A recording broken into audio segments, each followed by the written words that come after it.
Right, we have more Amstrad Action. It's first issue of 1992. So, yeah. Still Britain's best-selling magazine for the Amstrad CPC GX4000 and plus. £2.50. It's not an official Amstrad publication. Never has been. Crack this, the egg with the hat is back. Yeah, we're going to be playing some more Dizzy games. Hopefully we'll get to them this week. Dizzy's Excellent Adventures. Don't risk missing it. Yeah, more Amstrad reviews, tips, letters, help, info, and fun than any other mag. Christmas special. The Turtles video offer. See page 61. Clumber. The Simpsons are here. The year gone by, 1991 reviewed. And why is Rod dressed like this? Find out on page 24 if you dare. If you dare.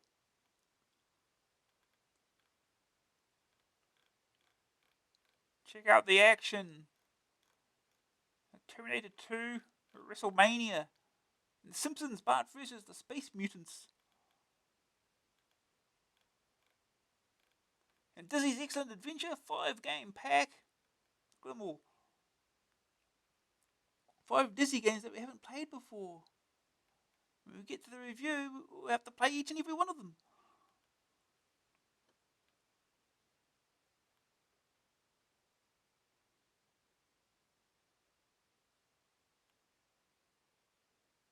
And they're also printing all the helplines for every single game. Separate ones for the 16 bits and the 8 bits though, but whatever. There's benefit of putting them in the games before. Amstrad Action, January 1992. AMScene SD microsystems to make 3.5-inch second drives. Game charts on the grapevine. Creating a bug you all want to catch. Ooh. Reaction, more interesting mail and a short story. A Samsung SP09330N, the fastest 9-pin printer ever. Super Space Invaders, Domux Blast from the past. Mega Pack, 8 Cody's games and a joystick in one pack. Nice idea. Cheat mode, the pokes are on the cover tape, leaving more room for solutions, cheats, tips, and passwords. Brill! Outrun Europa, worth the rate? You bet! Cisco Heat, you've played the demo, now read the review. Bullrog, find out who won what in the Adventure Probe Awards. Budget Bonanza, tons of re-releases, plus the latest original product. Pit Fighter, yep, and it's the pits too, unfortunately. Not hiding anything there. Special offers, get a great deal on the December Master Game Smash TV. Forum, 3 pages, packed with technical queries. Small ads, got some unwanted kit, sell it here at a $5 a time. Subscriptions, take out a year's sub and save yourself some loot. Machine code tutorial, Andy Price explores and or commands. Buyer's Guide, Peripherals Part 2, Sound and Vision on your CPC. And Buyer's Guide Games, classic CPC drive 'em ups. And Afterthought, the inside story on the January issue. This month there's a festive feast of type-ins on the cover. But would it make sense from now on to put them on the cover tape? Let us know what you think. Dizzy's Excellent Adventures. Last year the Dizzy collection was big. This one is going to be bigger. The Simpsons. We ate our shorts. Well, almost. The AA Panto. The Amstrad Action team as you've never seen them before in a deeply moving, as in bowels, of a Christmas Panto classic, Cinderella. Free Turtles video offer. Get the game and the Turtles video at a bargain price. Check out page 61. The year that was, 1991. The year that changed history. Don't they all? 1991 reviewed. The Action Pack, Graphic Adventure Creator, the complete program. Beginner's instructions on page 8. Southern Bell, complete game. PageMaker Plus, a complete text-based DTP prog. Instructions on page 10. Extended Basic, 608 commands on a Fawcett 4. And pokes galore. Action Pack, how to load the cover tape. Ooh.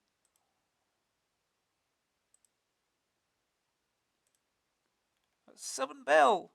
Yo, Posse! AA team reckon this is one of the bestest cover tape games we've ever had. We're really getting into it. Here's the SP. You're driving a train along the London Victoria to Brighton line. You have to bring up a good head of steam, keep within speed limits, and stop at the stations on the timetable. There's a number of different types of run you can go for, from a simple training run, no stops, to a problem run, where leaves fall on the track, and stray llamas leap out in front of you, or something like that anyway. You can also select how much control you want over the train. Take our advice, it's hard enough on option 1, so stick with that for the time being. The cutoff, C, controls the time that smoke is allowed into the cylinder and has 5 positions, 0%, 20%, 35%, 55%, and 75%. When starting away, it's usual to go for the full 75%.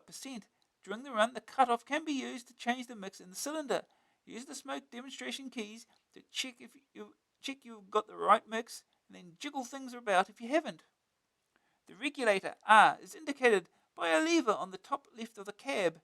This controls the flow of steam to the cylinders. It has 5 positions from fully closed on the right to fully open on the left. Basically, this is the thing you use to speed up or slow down. The vacuum brake, V, is kind of an emergency brake thing. You get penalised for using this on full to stop at a station, and need to put it on though for a hill start. Lots of stations en route are set on slopes. Check the gradient window, releasing it once the cutoff and regulator are set at the correct level. Position, P, shows you how far you are from Victoria. Compare this to the timetable, T, to see how far away you are from the next stopping station. Gradient, G, shows you the gradient. Doing certain things will help you get up hills quicker, probably. To start off, first check you're not in demo mode. Ho ho. Then hit C 4 times and R twice. After a brief pause, you'll start to move. Press R twice again, and you're going over 4 mph, and you're rolling. The A key switches from real time, we love real time simulators, to fast mode, but switch back to real time when approaching a station. Hitting E when the timetable is displayed will show you a list of your major foul-ups so far. Adam P has actually travelled on the first section of this line a lot to see Charlton Athletic at Selhurst Park. And he reckons it's dead realistic. All the bridges and stuff are in the right place. The only unrealistic bit is that it's quite hard to be any more than 10 minutes late pulling into Belém. British Rail. Here's all your commands. 3 is the correct smoke density. Oh, blimey, what a lot of controls this is. Oof. Here's your timetable. Looks pretty straightforward, but you're going to have to work to keep it. Got pokes galore, they're all on the tape now. Extended basic. Young Shabazz Youssef did us proud last month with his excellent type-ins and mini hardware project. This month we're proud to bring you his brilliant extended basic. Just look at all those yummy RE6s. We'll go into more detail on some of these commands next time, but for now you can probably work most of them out for yourselves. The Graphic Adventure Creator. The Graphic Adventure Creator, like a machine code assembler, is not something you can just load in and use straight away. It can take months to learn properly, but the basics can be learned very quickly.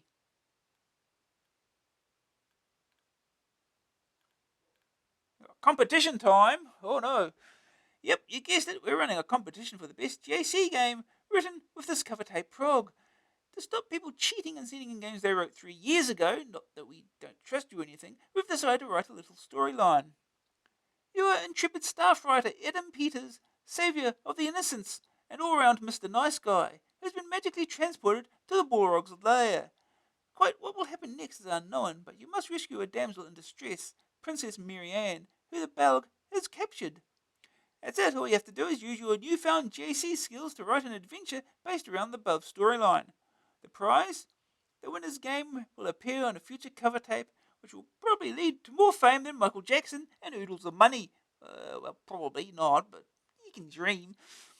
The closing date is not until 1st of November 1992, so you have lots of time to write into the GAC clinic with questions, as well as reading the programming tutorials, which will be appearing in the Balrog section. The only other stipulation is that games must be sent in with a full solution and map, as well as any other items that you think might be helpful. £5 notes appreciated. If your game has a really clever routine or a really hilarious response, then tell me when you write in, else I might not see it. However, there is no rush to send your game in, so wait a while to read the tutorials in the next few issues. Oh, and we got what is QS.adv? QS.adv is a quick start file that saves you some typing. It has many system messages such as you are carrying in, what now?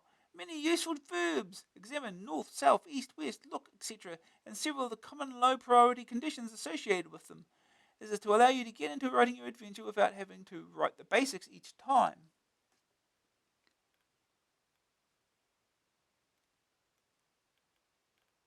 And it explains everything.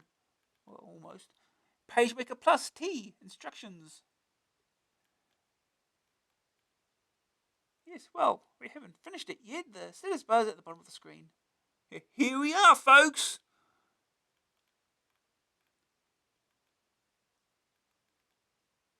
Britain's biggest furniture sale. That's still going on. The movie premiere now showing. Teenage Mutant Hero Turtles, Gremlins 2, the new batch, Days of Thunder, and Back to the Future. Formats Commodore Amiga, Atari ST, IBM PC 3.5 inch and 5.25 inch, Commodore 64 disc and cassette, Spectrum cassette, Amstrad cassette and disc. Elite Systems, 4-game compilation. AMScene 3.5 inch disc drive from SD Microsystems. SD Microsystems has joined the band of peripheral suppliers offering Amstrad users a 3.5 inch second drive. The SD drive offers the usual dual modes, either 180K supported by CPM and AMSTOS, or 800K via special software supplied as part of the package. The drive unit itself, made by TEC, measures only 7 inches by 4 inches by 1 inch, but still carries a side switch. You can't flip 3.5 inch discs like you can 3 inch floppies. The price is $79.95, which includes a power supply and the necessary cabling to connect to your machine. 464 owners must already have an Amstrad DD1 drive connected to their machine, and Plus owners should contact SD Microsystems before ordering to check the availability of adapters. Postage and packing is £4.50 by post, with next day courier delivery available for £7. Also included are 5 3.5 inch discs, with further discs being offered for just £5 for 10, plus £1 P&P. Clip art add-ons. SD Microsystems has also been active with its DTP products. The company has updated its Page Publisher DTP program to be compatible with the AMX mouse. The program upgrade is £5. It has also come up with a whole library of clip art sourced from the public domain and converted to Page Publisher format. A special version of Stop Press users is also available. Pictures include nature, animals, special occasions, sport, pastime, work, and more. There are over 360 drawings on the disc, which is on offer for £12.50. The mouse upgrade and picture disc can be bought together for £15.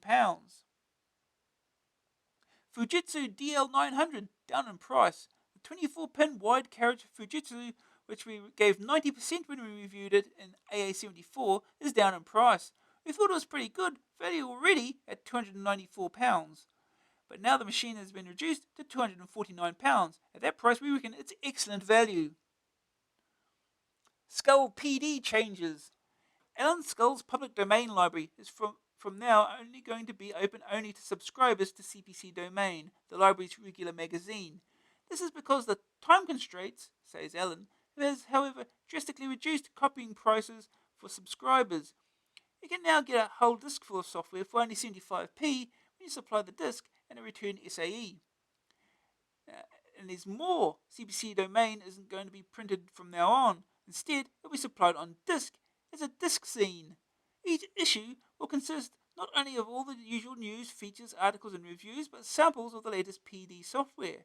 A sort of cover disk, according to Scully. To order a copy of disk-based CPC Domain, then Next issue will be supplied with Locomotive Basic Compiler. Send £1.25 plus a disc and a stamped SAE to CPC Domain.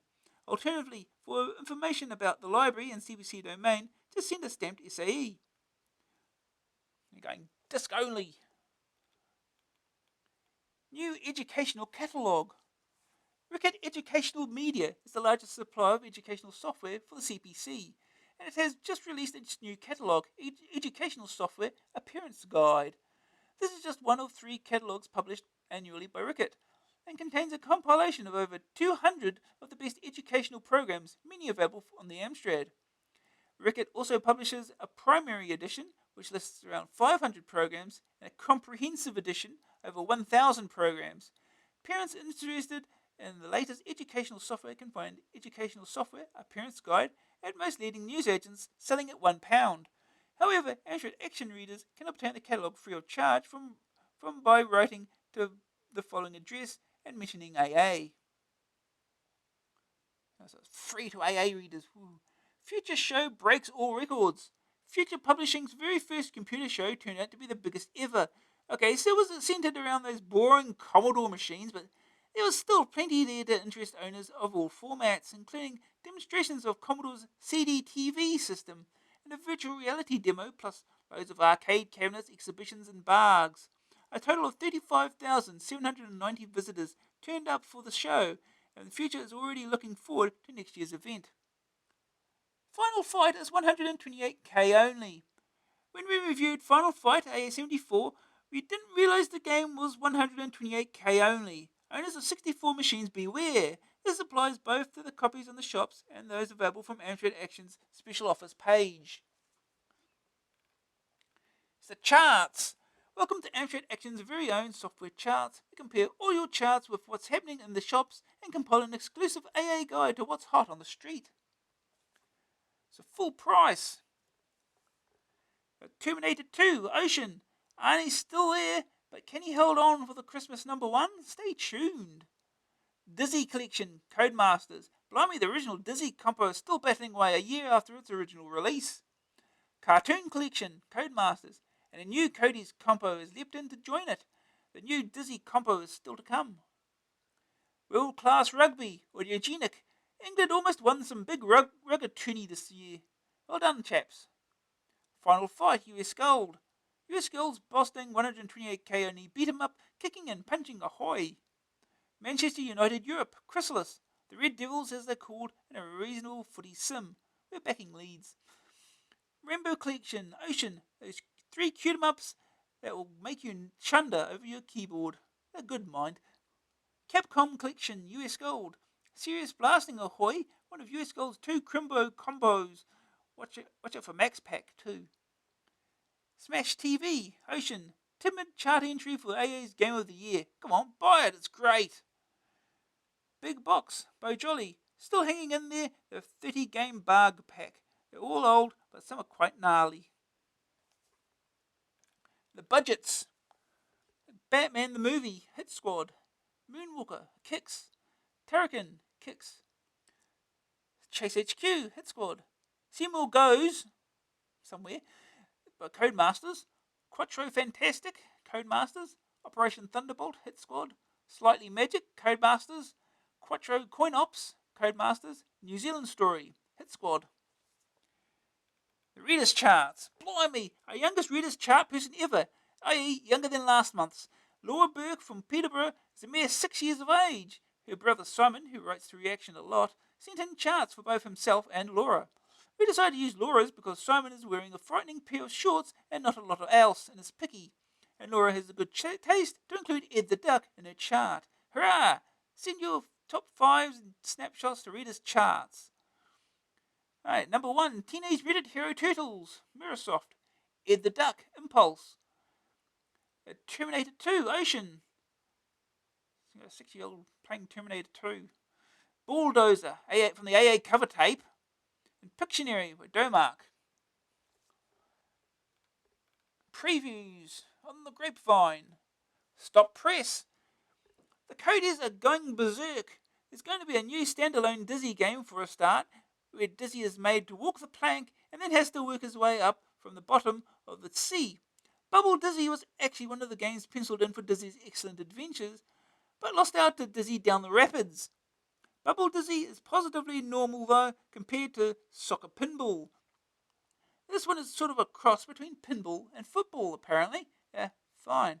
And the weirdest of all is a new Cody's character, Stig. Stig is a slug. He's slimy, slippery, and apparently cute. It goes as a nest full of baby Stigs, and he has to keep as many of them alive as possible in a kind of cross between Lemmings and Dizzy. We wait with bated breath. Bubble Dizzy will be out in January, with Soccer Pinball and Stig following pretty soon afterwards. All three are at $3.99. This is Stig. He's a slug, which is a terrestrial snail with an elongated body, and usually a small external shell or no shell at all, and two pairs of tentacles on his head, the upper pair being eyes. Switchblade on budget. Switchblade was one of the games of 1991 that we liked a lot. Well, now it's coming out on budget on Gremlin's GBH label. If you haven't already got this game, buy it. Switchblade will be out in December, price $3.99. Switchblade is one of the gnarliest games of the year, and now you can own it for the price of a souvenir tea-towel. Budget-tastic. So I like using the word gnarly now. Hell, it's the 90s. 5 cheetah bugs and 10 t-shirts to be won. The cheetah bug is just about the best joystick we've had on the Amstrad Action office for ages. It fits your hand superbly. The fire buttons are in exactly the right place, and the stick movement itself is delightfully light. Wonderbar. The biggest test was Smash TV. The game requires ultra rapid fire, ultra rapid movement, and the ability to hit those diagonals straight away. Nothing else came close to the bug. Mind you, the stick might be a tad light for those lumbering strategy epics that some of you lot out there go in for, but for arcade junkies, we reckon it's unbeatable, and that's official. Anyway, the point is that we're giving away no fewer than 5 of these wee beasties, with 10 t-shirts on offer for runners-up. As usual, we've got a series of little questions for you, and as usual, we want to send your answers in on a postcard. The back of an envelope will do. Number 1. Why is this cheetah stick called the bug? A. Because it looks like one. B. Because it squashes like one. Or C. Because it crawls up people's trousers leg and bites them in the... That's enough of that. 2. If the stick looks like a bug, what do the fire buttons represent? A. Its eyes. B. Its carapace. C. That's enough of that too. 3. Where would you expect to find a bug? A. Under a paving slab. B. In a program. C. Down in your local computer shop. We'll accept any of these. Closing date for the competition is January 31st, 1992, and you should address your entries to Amstrad Action Bug Compo. The first 5 correct entries out of the hat win a bug. The next 10 win broiled t-shirts. The bug is a stick and a half, readers. Slick, fast, comfy, light, but the job for those arcade blasts. You must be joking.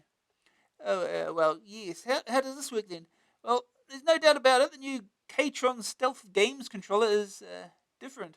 It is ergonomically designed to fit your grip. It has long-term play comfort. It has a faster, more responsive feel.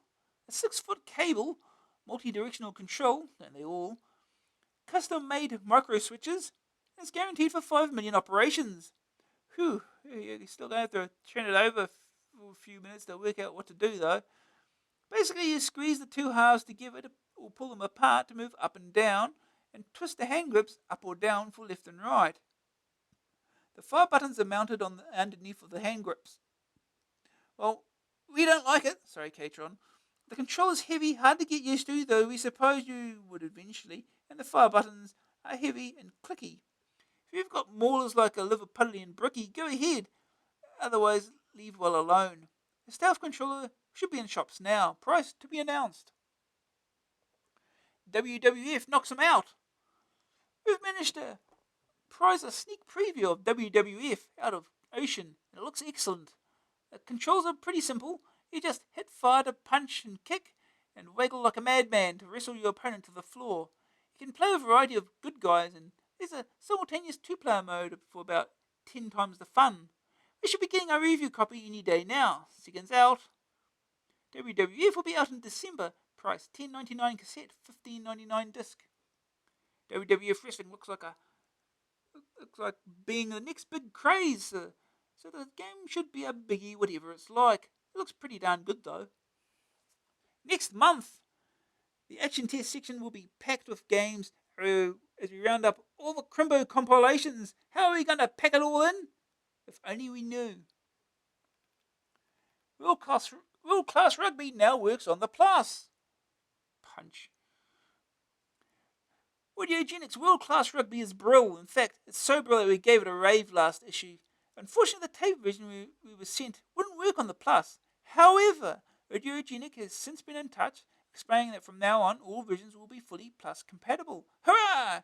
We rang Will Carling to find out his views on Plus owners now being able to sample the scrumming and tackling action in WCR. But he'd gone shopping. Audiogenic will happily replace any of the copies so far bought by Plus owners.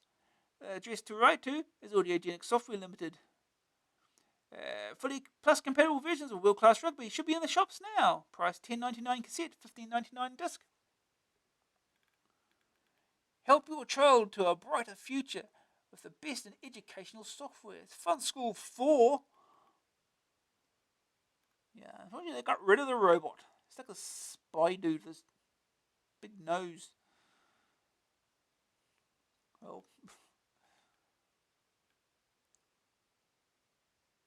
yeah, Amiga ST, PC, C64, Spectrum, and CPC. Look, a game on disc for the Spectrum. Reaction. Christmas, what a jape, eh? Grown-ups consume loads of alcohol and start giggling mindlessly at anything anyone says, and us kids get loads of Butte prezzies and some rubbish ones like jumpers and dictionaries. It's a time of great merriment and for one and all. Speaking of merriment, welcome to this month's reaction, the All Action, All Entertainment AA Letters page, edited by Adam Peters. Remember to send your techie questions and advice to forum or Ask Alex. Your requests for cheats to cheat mode and your long tirades of abuse to the Radio Times. The best letters get £25 mail order vouchers and the angriest get badges, or new this month, Satsumas. Okay.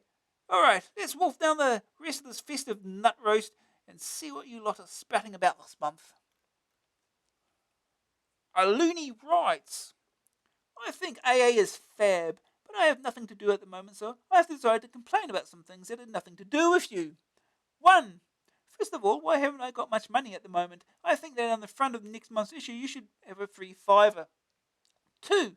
Why do you have to make the cover tapes so addictive? I can spend hours playing on them and then forget to do my homework. Please do something about this. 3. Learn to count. There are 8 games on the Capcom collection, not 4 as you said in issue 74, page 18. If you cannot handle the sum 1 plus 1 plus 1 plus 1 plus 1 plus 1 plus 1 plus 1, then I suggest a course in advanced mathematics. 4. I returned a cover tape from issue 73, and I still have not had the chance to stick it up my sister's nose. 4. My private life is going nowhere. Can I please mention Jane, who heartlessly refuses to be more than just friends? Sob. Please do something about this. I expect it for my £2.50. 6. Why is Jane's boyfriend still around? Please, rectify it. If you do this, then I will be able to concentrate on my work and get a good job, like running future publishing. And I will give you all staff a 300% pay rise. Blimey, £4.50 a week. So for good value, I suggest you give me money. Put terrible cover tapes on the cover, learn to count, give back my cover tape, sort out my private life, and print this letter. Keep up the good work. Ian Evans, Wimborne, Dorset. You're a bit of a sad young lad, aren't you? Really? Aren't you, Ian? Ever thought of taking up a hobby? Stamp collecting, for instance, or painting the shells of tortoises? And never mind, we've got an AA73 cover tape in the office we can send you. Wrong computer. Can you recommend an external 3.5-inch disk drive that is compatible with the 6128 so that I can make use of the programs I've saved on my IBM, sorry rude word, at work? Alternatively, I would like to obtain Lotus and Freelance, but I haven't seen it advertised for the 6128. Can you advise? Thanks for your help. Keep up the good work. Jim Smith, Worthing. Cool, that's creepy. Your letter ended with the exact same 5 words as the preceding one. We recommend the Siren Bargain Pack we reviewed last month as far as the 3.5-inch drives go, but the Amstrad CPC range isn't IBM compatible, so you won't be able to use any of the programs on your machine at work. Likewise, Lotus and Freelance are PC packages, and therefore not available for the 464 or 6128. And if you think that letter was puzzling readers, take a look at this one. Wrong magazine. I purchased a copy of your magazine which contained a free games tape. Inside the magazine was an article which stated that owners of disc-run computers could have the games put on disc by sending £2 to Ablex Audio Video. I duly sent the £2 and the disc was returned. However, the disc was too narrow for our disc drive, which is 3.5 inch. The disc was 3.125 inch.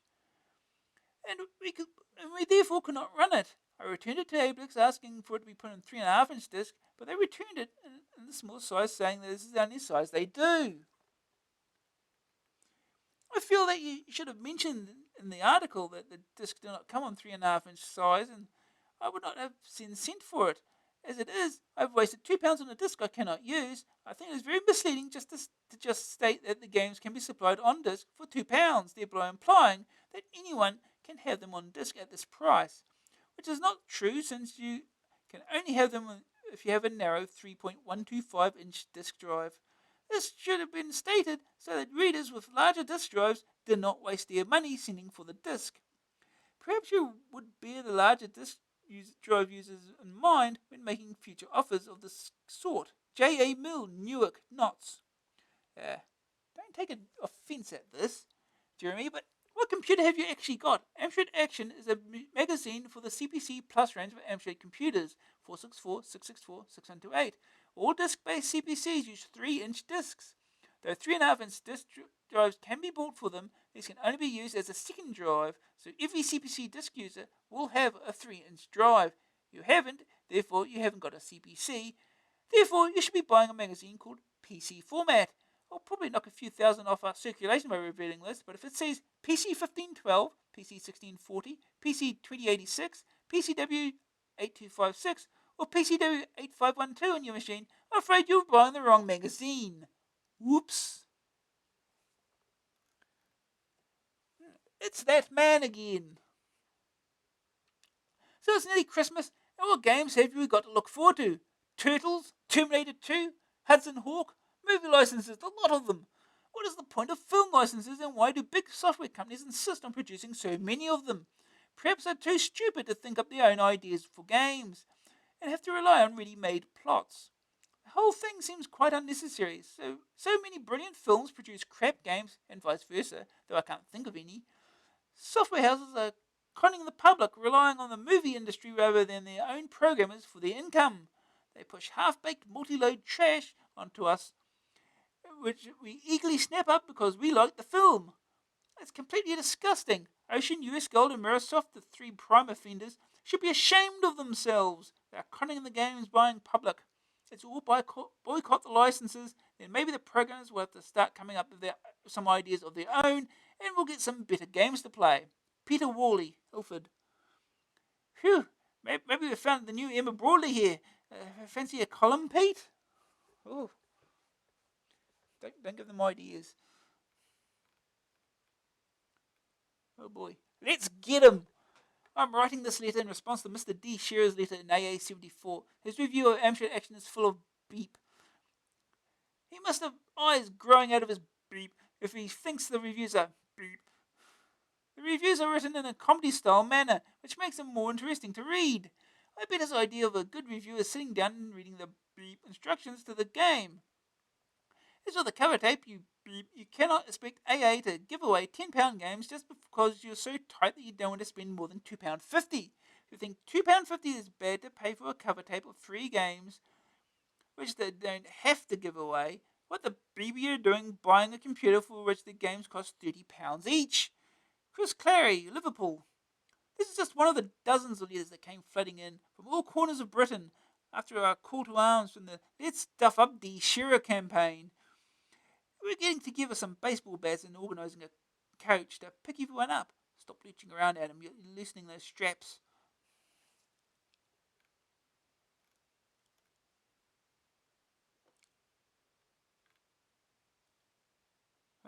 Slagging letter. I have been a reader of Amstrad Action for nearly 2 years now, and recently I have been disappointed to see words like crap and slanging cropping up in reviews in this section.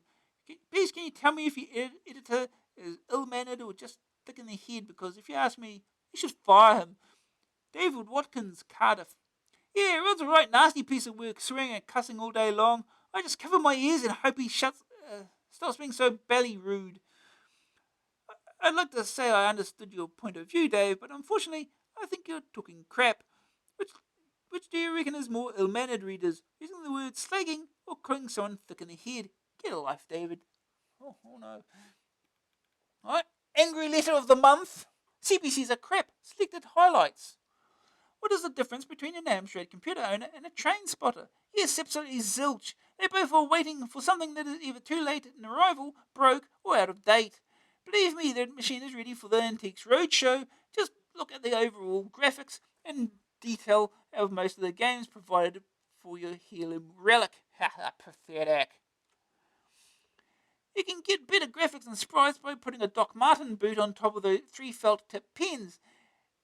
And take a look at the expansion port, printer port, etc. You'll find more robust things in a Kinder Egg or cornflakes packet. As for the printers of the same company, faster results can be obtained by teaching a Serbo-Croat English and then giving them a 1932 Underwood portable typewriter. Your magazine, with its 67 recycled pages, should be supplied on a small cardboard roll, so it can be easily used for what it is good for, hence without staples. I include your latest cover tape. The usual is the usual. I include your latest cover tape. The usual. It is penetrated, so knit yourself a cardigan with it. Have some guts and print this jewel. If not, do not worry. Somebody will. D. Ching, Newcastle upon Tyne. You know how it is, readers. You oversleep, trip and sprain your ankle running to work, spill your coffee over your computer, lose your best baseball cap, and then open up a letter that shows there's other people with far worse problems than you. Bite size. Your boy. William Morris, 1834-1896. British artist, craftsman, writer, social reformer, and printer. After attending Oxford University, he came into contact with the Pi Raphaelite Brotherhood and began to write poetry and to paint. Both of these activities reflected his love of the Middle Ages, and in 1861 he founded a firm of decorators and designers, Peter Lindley, London. What's this got to do with the CPC? If you've just been out in the sun too long, or you wrote a letter on the back of some history notes and we looked at the wrong side, who knows? Well done, Ocean. I've just completed Robocop 2 on cartridge with a total score of 8,217,050. At the end, it shows a picture and a message reads, Robocop 2 is defeated. I would just like to say what a good game it is, and well done to Ocean and its programmers. Graham Miles, Yolk. You don't really want to say that at all, do you, Graham? You just want to boast about your score. We're not daft, you know. Well, not that daft. A modest request. My name is Ramesh Kumar. I am doing a newspaper and in charge of the computer corner. I would be very grateful if you could send me some posters no bigger than A4 size, e.g. Dragon Ninja, Red Heat, Robocop 1 and 2, Cobra, etc. Please, could you send me the cheap mode books 1 and 2? Please, could you send me back issues for my display? Ramesh Kumar, London. What a brilliant ruse, everyone should try it. We admire your front. Incidentally, I'm starting a magazine about furniture. Please send me your settee. Please send me your settee. Yeah. Stuck for words. I am the owner of a CPC 464 and I have a friend called David Gibb. He says that Amstrads are crap. Please, could you tell me what to say to him? Stephen Fraser, Dunfermline, or Dunfermline, Scotland. Try bog off, you little toad, before I shove a pencil up your nose. I'm sure that'll work. Cheap consoles continued. I spotted the console being flogged off for £9.95 in Blackpool. It was a little shop, not one of the electrical chains, so I can't remember its name. And for £6 at Coedmore Market. Tony Hutchison, Saltney, Cheshire. Remember, readers, there's a prize for the person who spots the GX4000 being sold the cheapest. Seen them being whacked out for less than £6? Write to Cheap Consoles at the usual address. What is this? Joanne Brown and Her Horse Silver in the Christmas Adventure by Dinsdale Porridge, Cheaton Mendip, writer of the year 1934. What has this got to do with anything?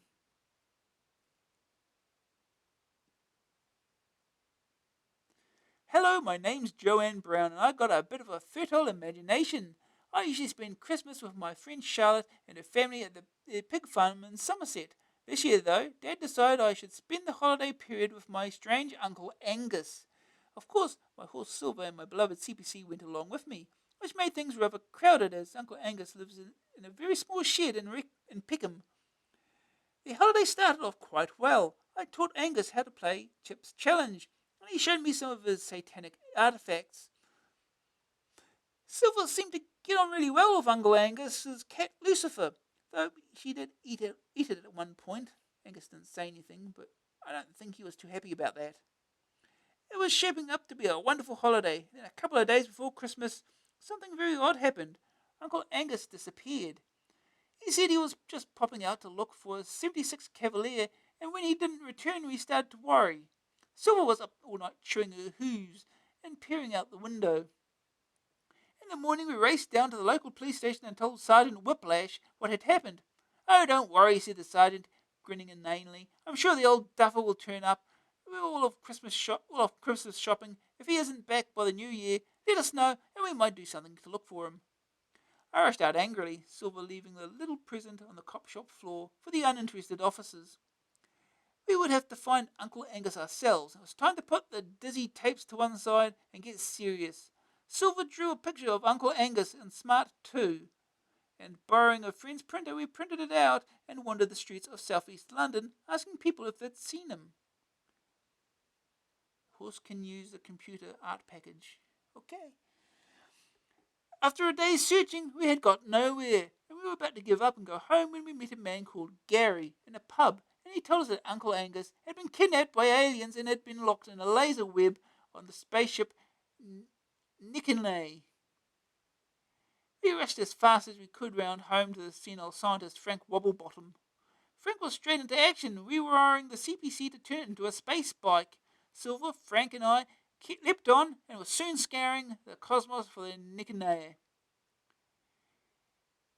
But though we searched every galaxy we could find and met lots of strange alien races in Nikanay, we could find no trace.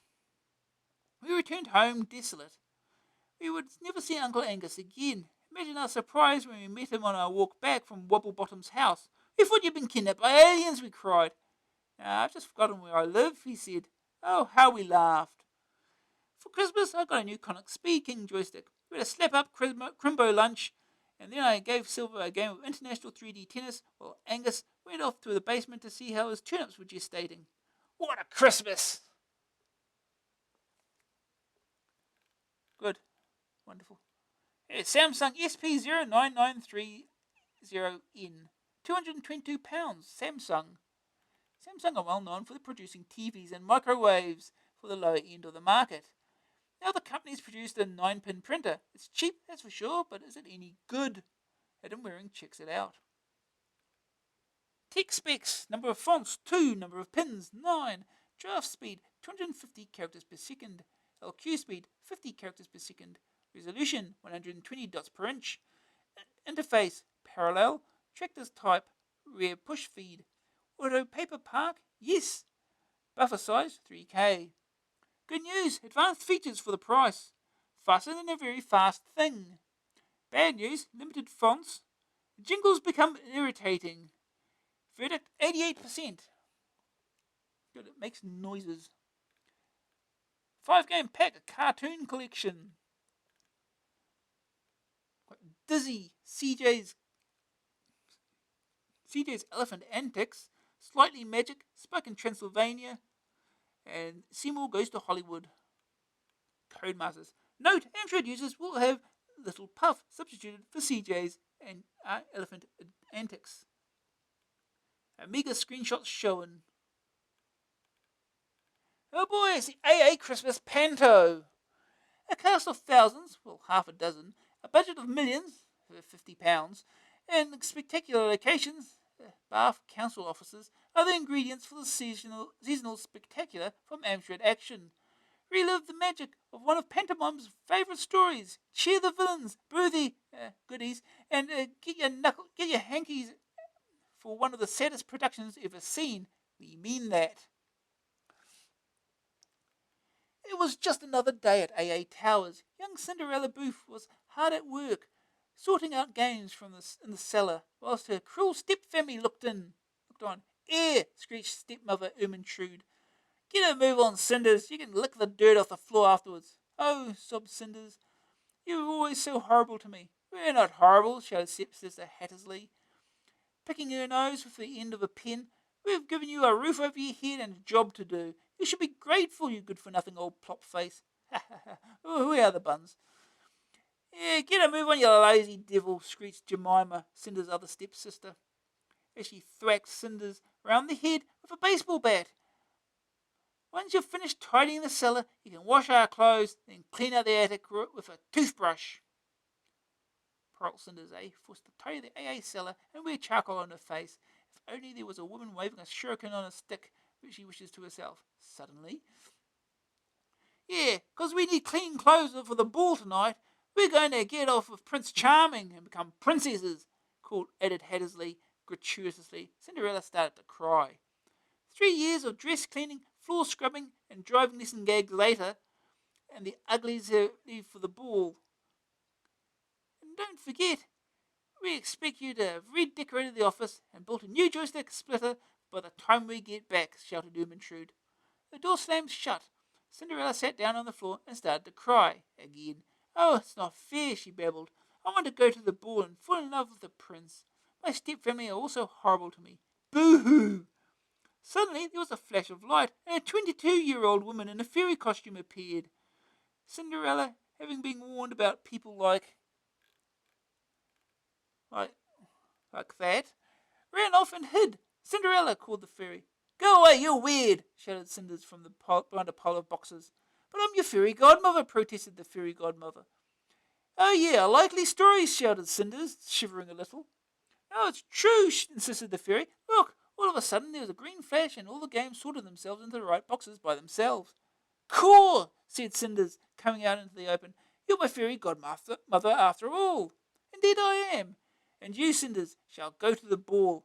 The fairy waved her wand over Cinderella's head and began reciting a chant in Latin.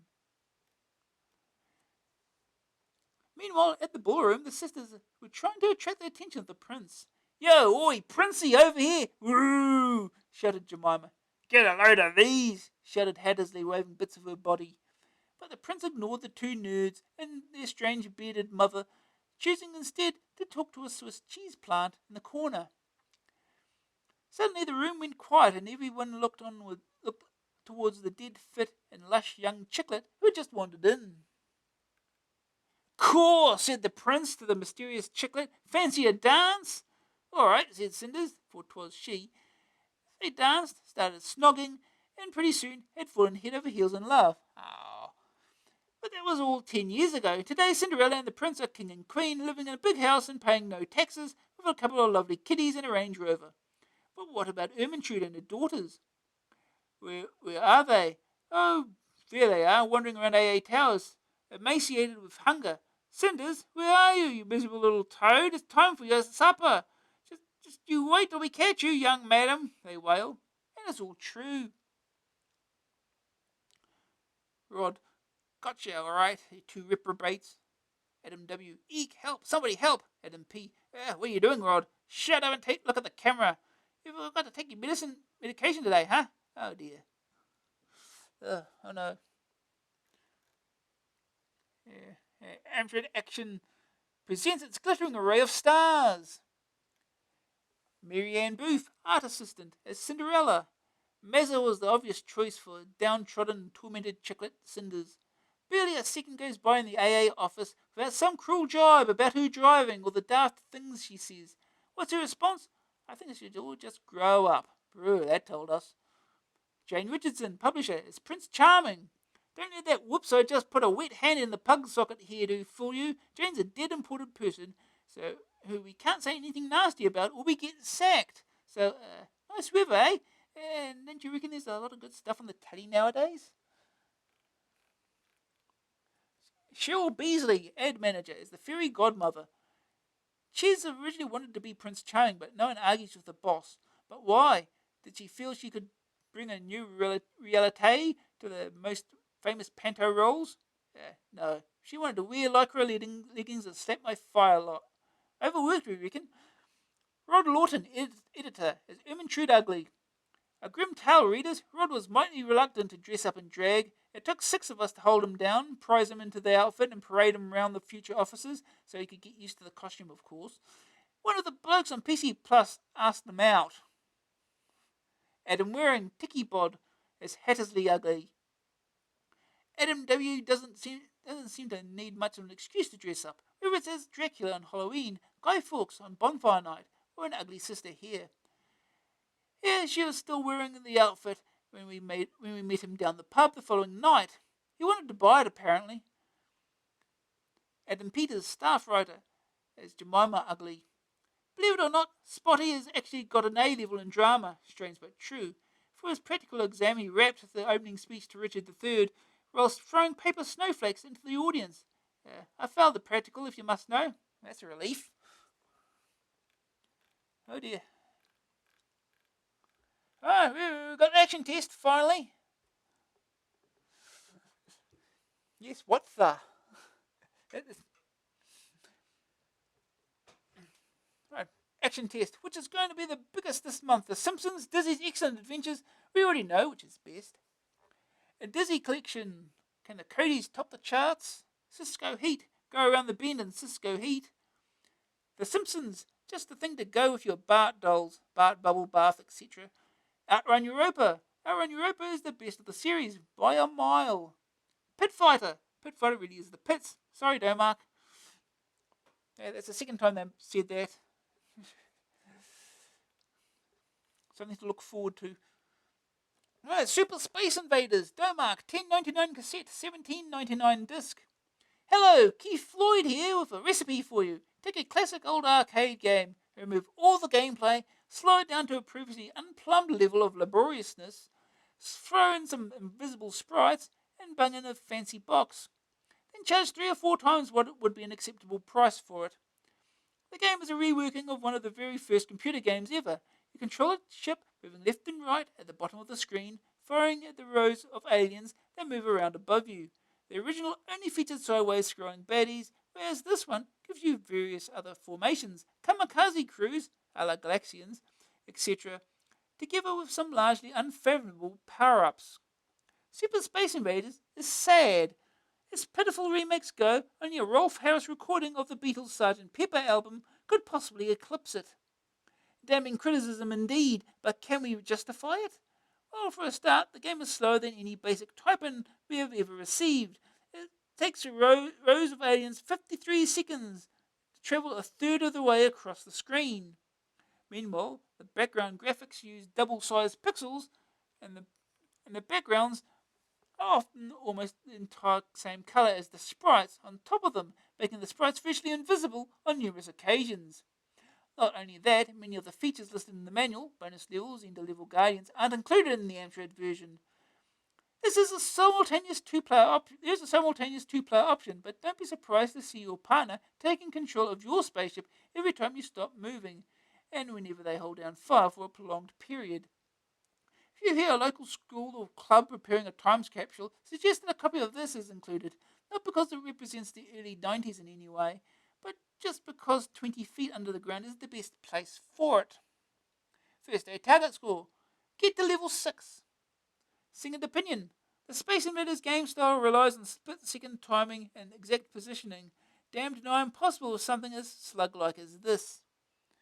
Super Space Invaders verdict. Graphics 10%. Blocky, painfully slow, a rather ill-advised choice of colours. Sonic's 54%, pleasing passable, though more suited to a submarine sim. Grab factor 60%, Very easy to get into though. The lack of speed is off-putting. Staying power 14%. 11 levels to get through, but little reason to bother. Overall rating 34%. The only space that Super Space Invaders is likely to invade is that in your waste basket. Yeah, it's an expensive disc game, alright. Now we get to try it for ourselves.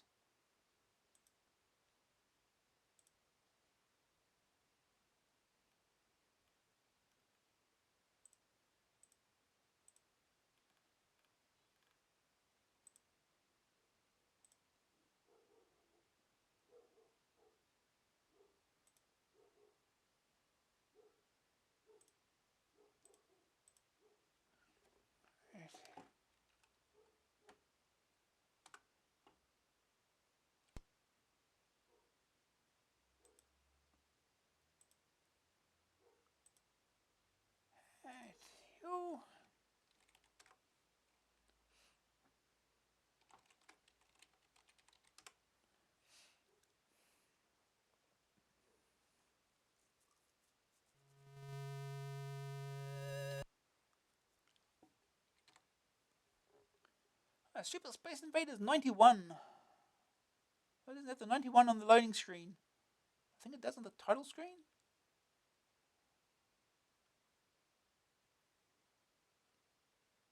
It's what the arcade version was titled as well, so...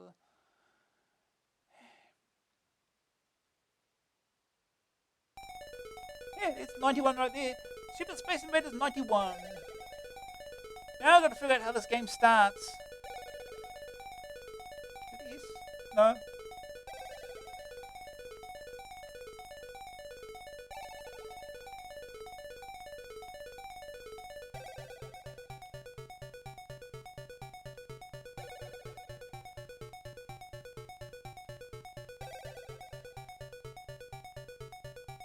How do we get to the menu?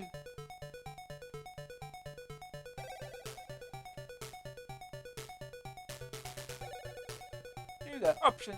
1 game, 2 game, controls, skill. Skill? This look easy because we're getting used to the game, I guess. Controls. Player 1 controls, joystick 1. So you can have joystick 2. And 1 game. Which I presume means 1 player game. They couldn't fit that in, I guess. Level 1.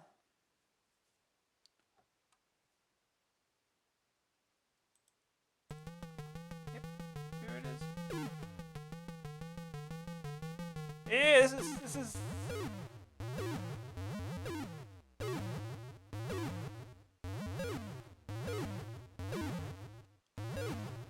Yeah, this is a frame rate, right?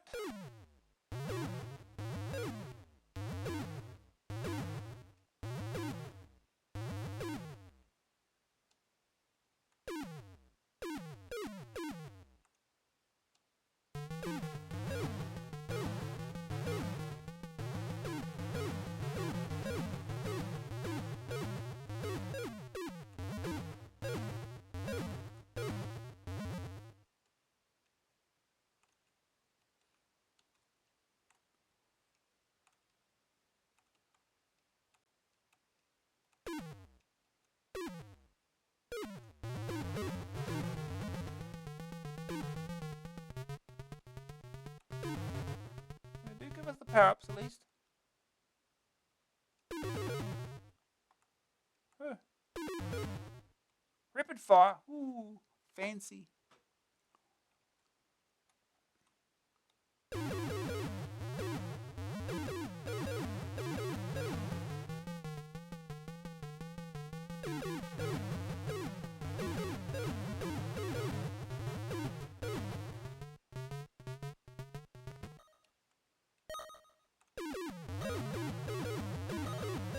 Same power up again.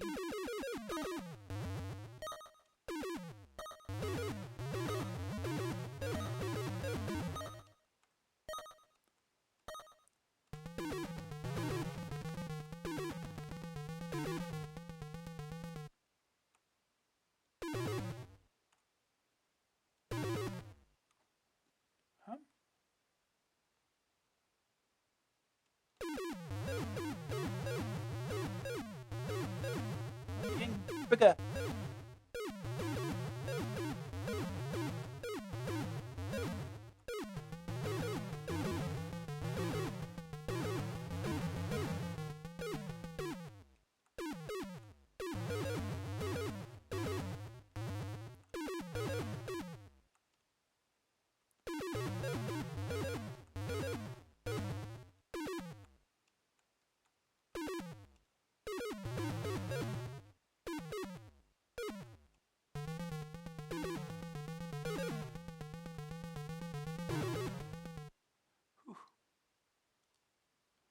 You could definitely do better than this. This is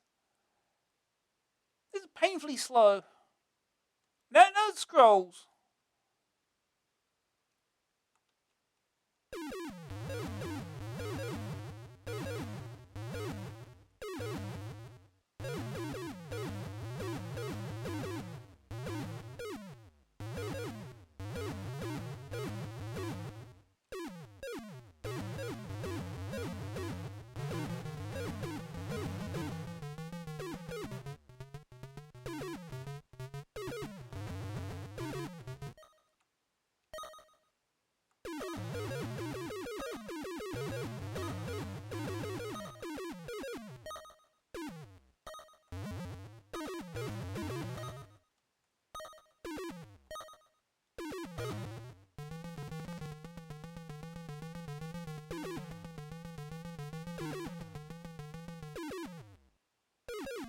Get a return of the Invaders type formation. Go around in circles.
Level 3.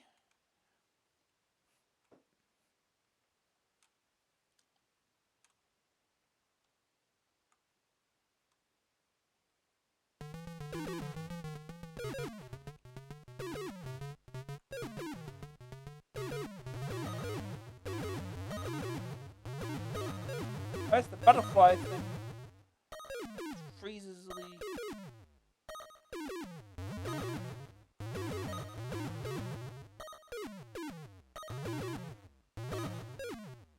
It freezes the invaders for a period of time.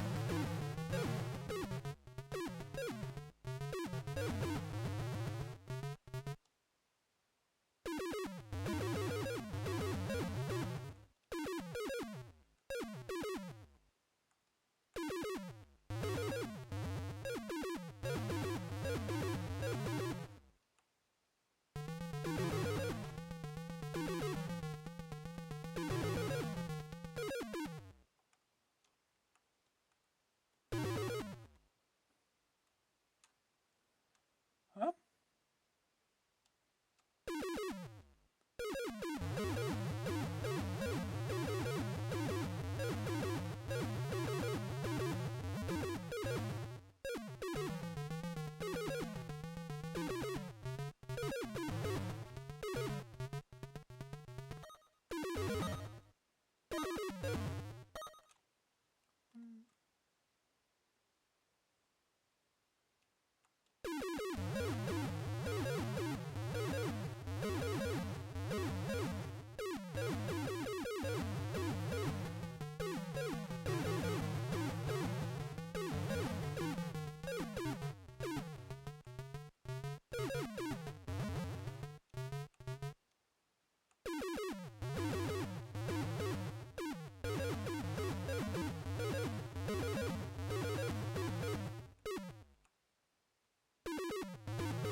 for us now.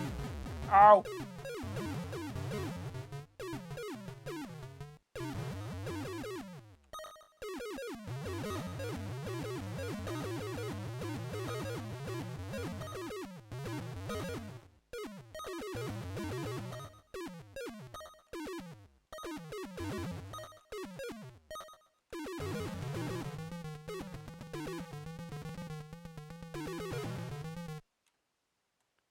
Huh?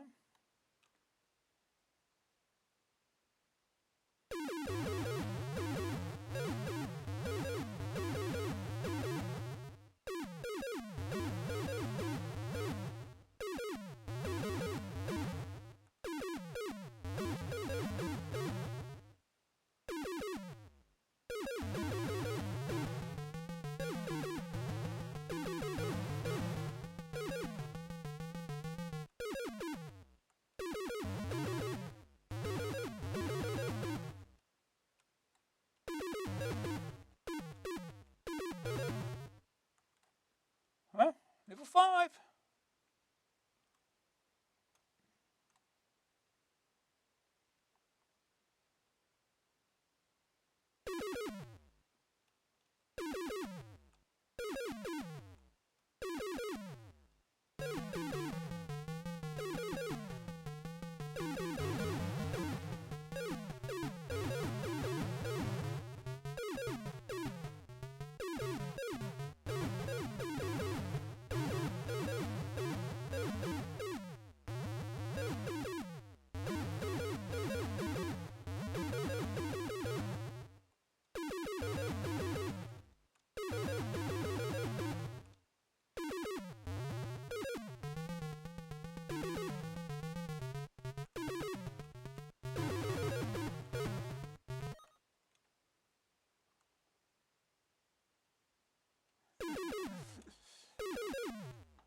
Yeah, when I was testing this game, it was a little. It felt a little bit harder than what it is, but probably getting the right power-ups helps a bit here. I think we typically start with just one shot at a time.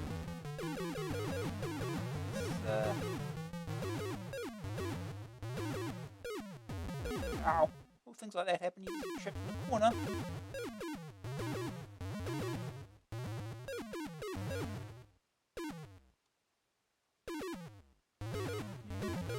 Yeah, there's a shot power as well when you take a hit. Even though you get lives.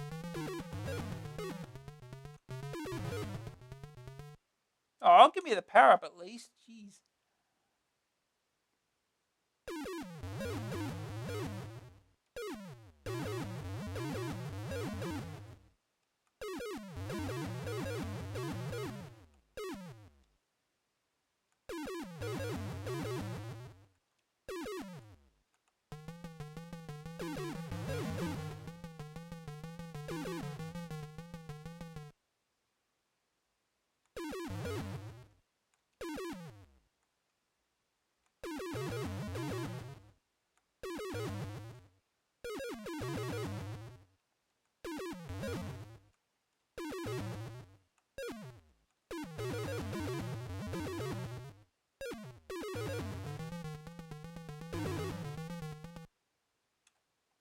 Level 6.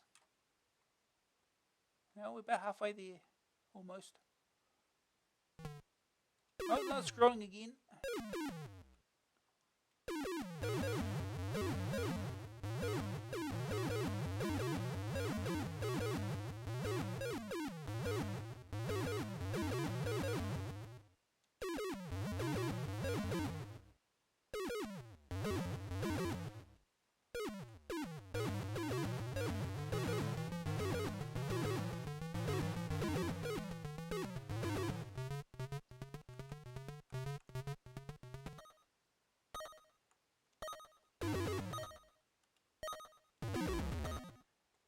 We're going to avoid that hit.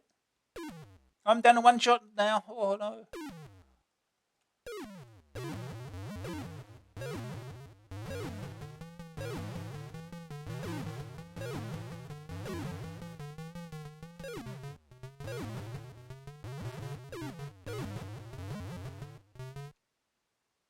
shield back.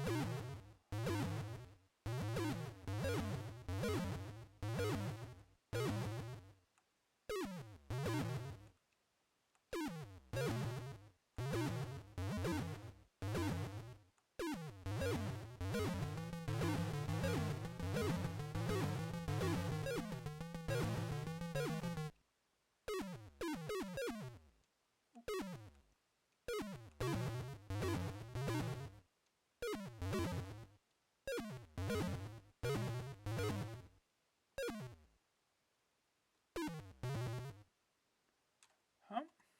Next bit.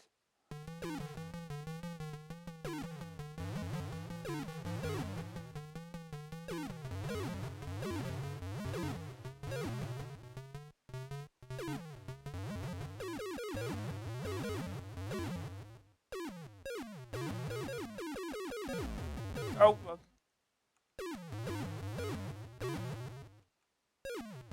sometimes the bullets are hard to see.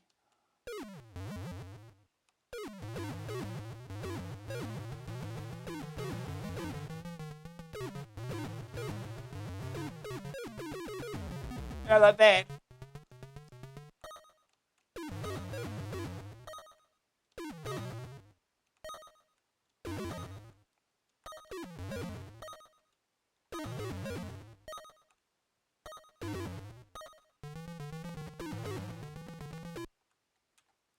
Level 7.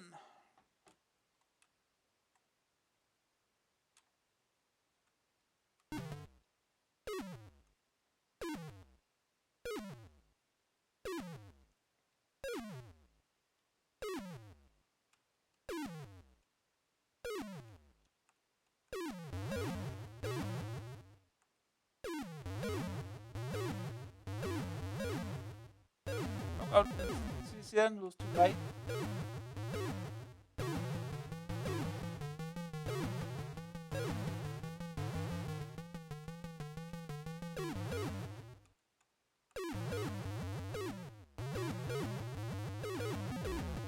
Oh.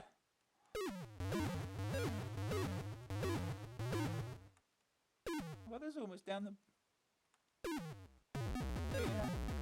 Yeah. Iframes are not a thing apparently in this game either.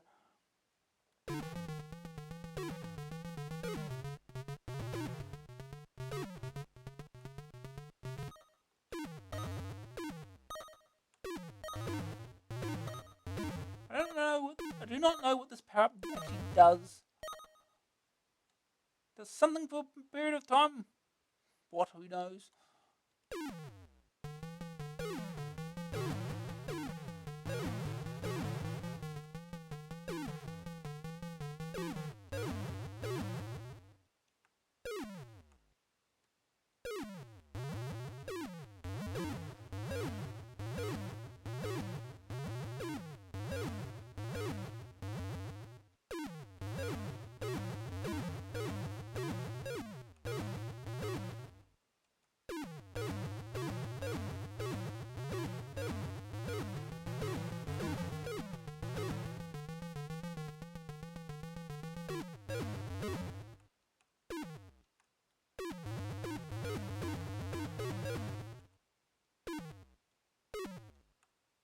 Oh.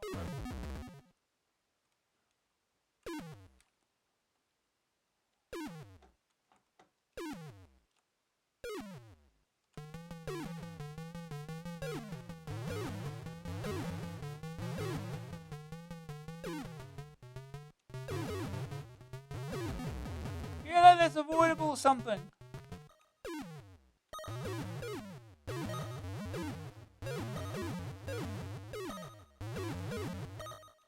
Oh, oh,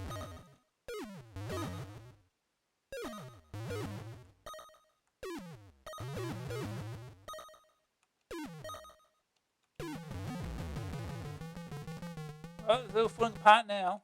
Oh, that's it. Continue! We can continue. Oh, we need a double shot to start with. At least as soon as we take a hit, though. We gotta do this bit again now.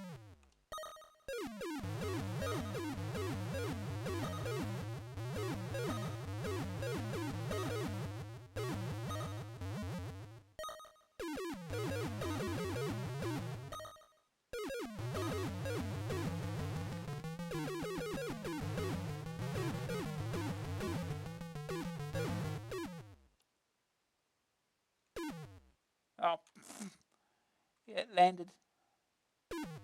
You're not watching.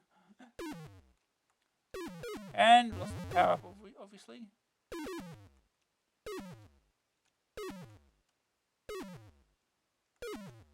Oh, come on, hit! Thank you. Oh! It's a bomb! Okay! That's helpful. Oh no.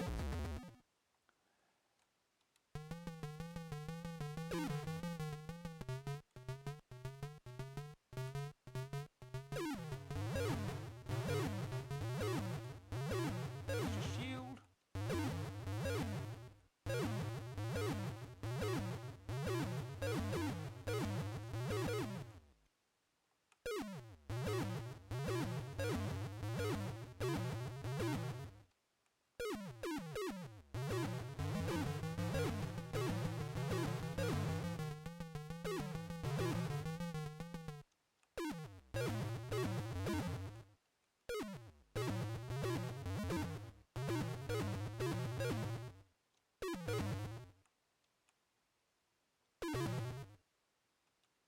And take the hit.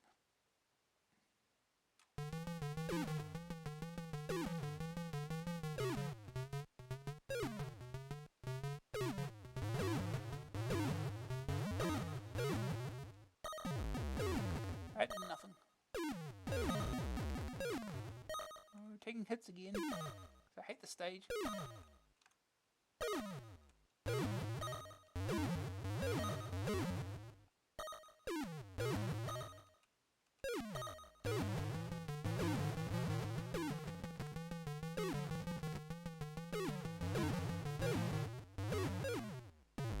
Oh. Yeah, that was fair.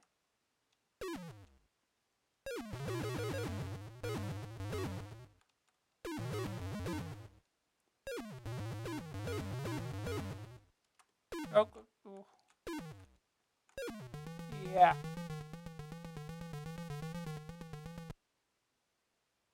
Continue. Do it again! I don't know how many you continue to get.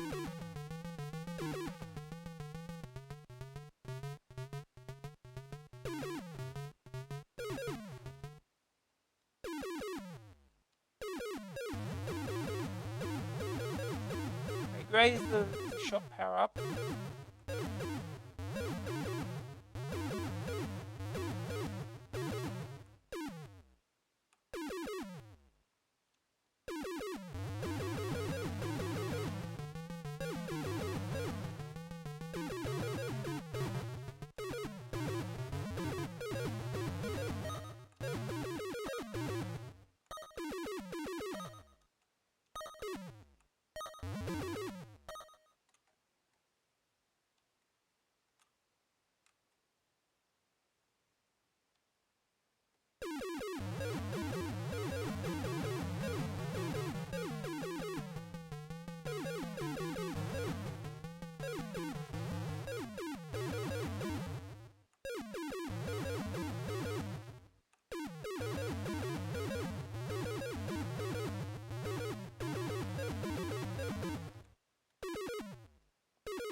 Ah, you would go.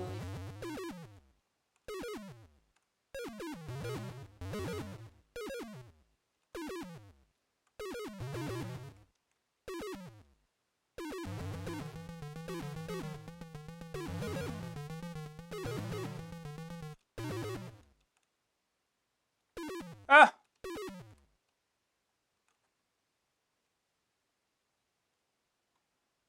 Wonderful.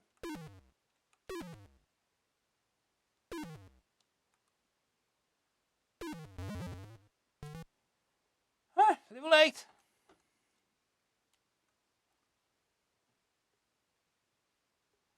If I remember, the US version of Super Space Invaders does actually force you to play all the levels, I think. It's only the Japanese version that play as a stage select. I'm pretty sure this doesn't have all the stages either, but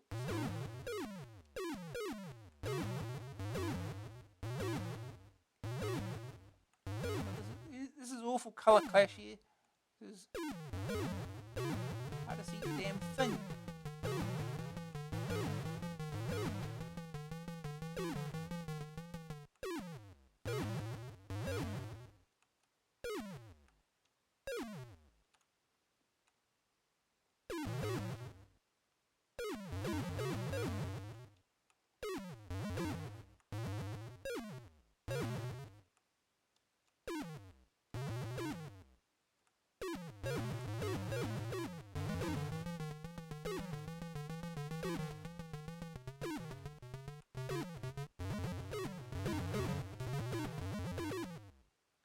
The grey one's the grey power up is the shot power.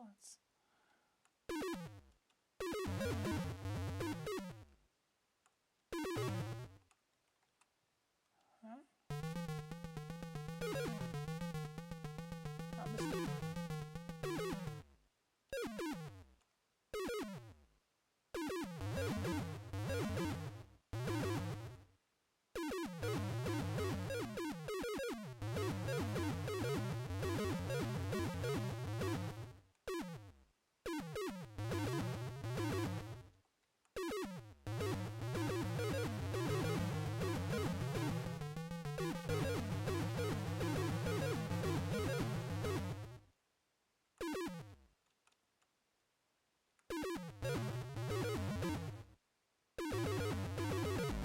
Wow, this is a pattern.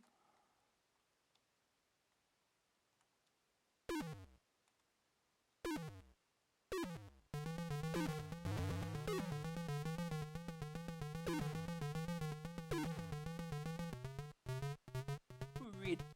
That's the bomb thing, right?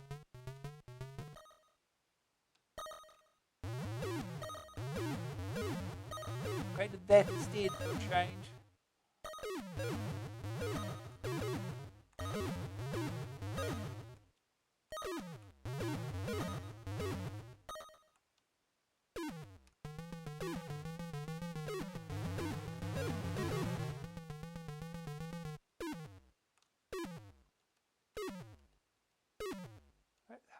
Hard to hit anything.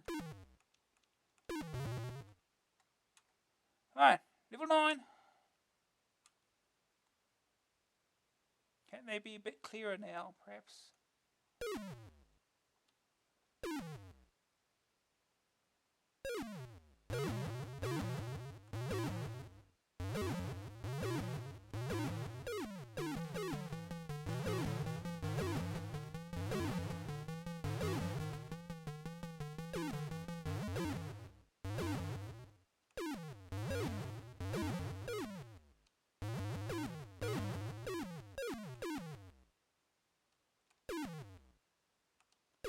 Really, that shot missed.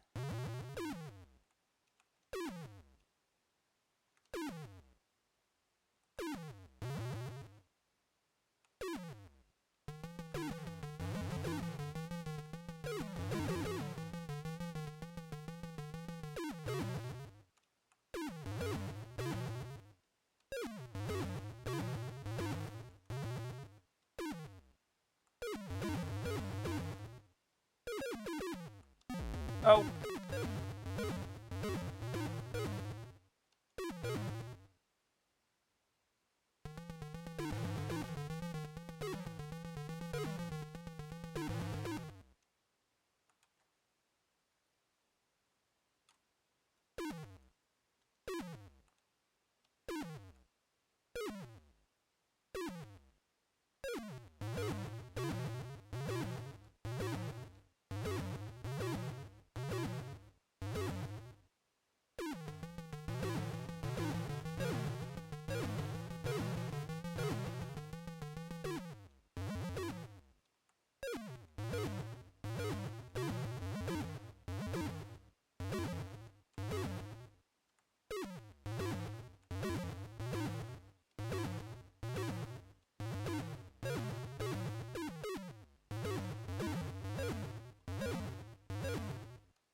Oh.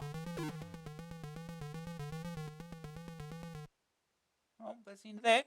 Do it again. If we have credits left, which probably don't. It appears we don't. Oh, there you go. Player 1.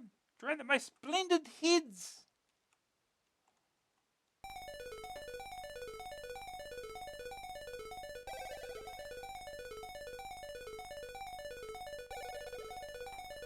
Well, that's Super Space Invaders 91.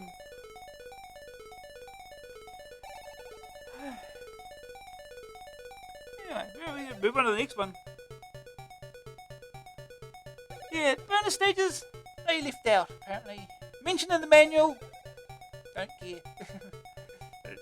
Didn't have enough. I don't know, but maybe they thought it was too slow or something. Who knows? Anyway, we'll move on.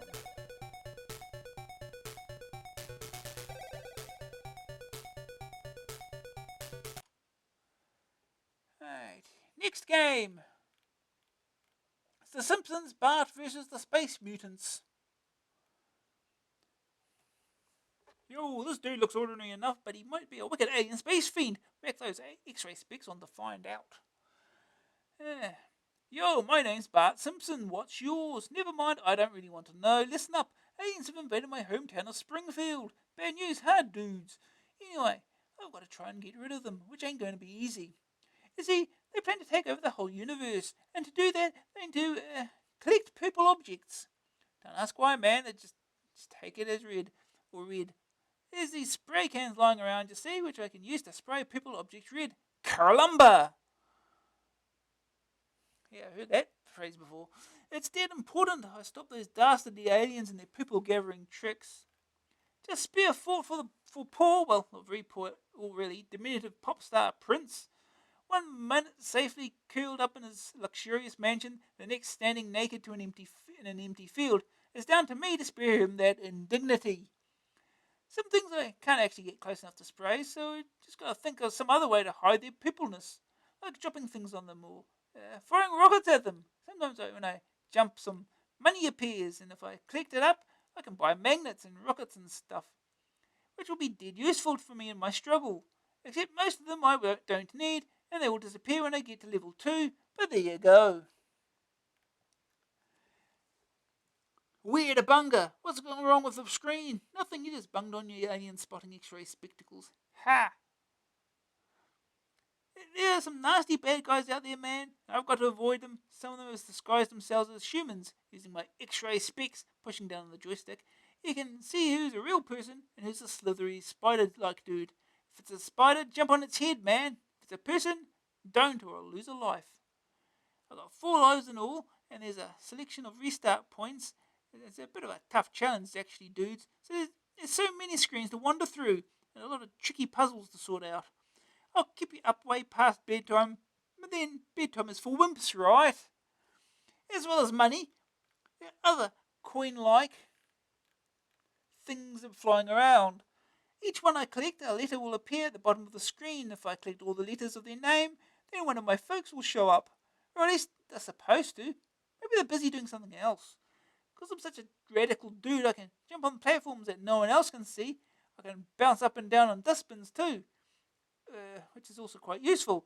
And I can do some pretty snazzy big jumps as well. There are 5 levels for me to pit myself against, and some of them are very big indeed. Don't have a cow, man. Sheep are much better. Just remember, I'm doing this to save the Earth, the universe, and other things. It's a tough job, but someone has to do it. Eat my shorts. Bring plenty of ketchup.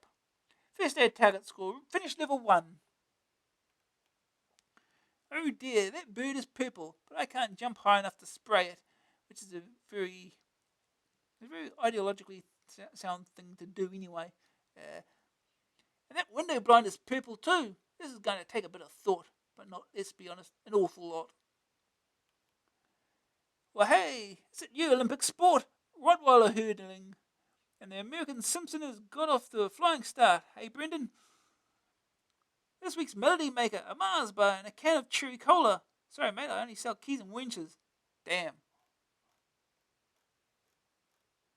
Right, on the level. Bart vs. the Space Mutants was the name of a particular episode of the TV series.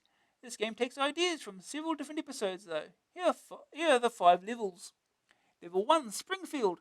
You start off wandering the streets of Springfield, jumping on aliens disguised as humans, and trying not to walk into aliens disguised as humans. You need to repaint, cover, or otherwise get shot of all the people things you stumble across. Level 2, the shopping mall. Now the aliens have decided that hats will work just as well as purple objects in their plan for universal domination. So you've got to wander the mall, collecting hats, hanging in midair, and jumping on disguised aliens' heads again. Yawn. There's a few tricky obstacle avoiding and platform jumping bits in this section. Getting across the mall pool is particularly trouble fraught. Level 3, the circus. In this stage, you have to burst the balloons the aliens are flying in, because balloons are a good substitute for hats and purple things in the intergalactic one's big plans. Sigh. Level 4, Natural History Museum. One of my mates has just got a job in the Natural History Museum. Thank you for sharing that with us, Adam. No doubt he has already begun shooting darts at all the exit signs. The aliens want to, well, we think he can just work out the idea by now. Level 5, Nuclear Reprocessing Plant. Nuclear fuel rods. Nuclear fuel rods? Untold screens of nasty dodging past, and finally the extraterrestrial slimies are after something that might conceivably be of practical use to them. Hurrah! There's the plant where Homer, Bart's dad, works. Young Bart has to collect all the rods and bung them in a basement. Rodabunga!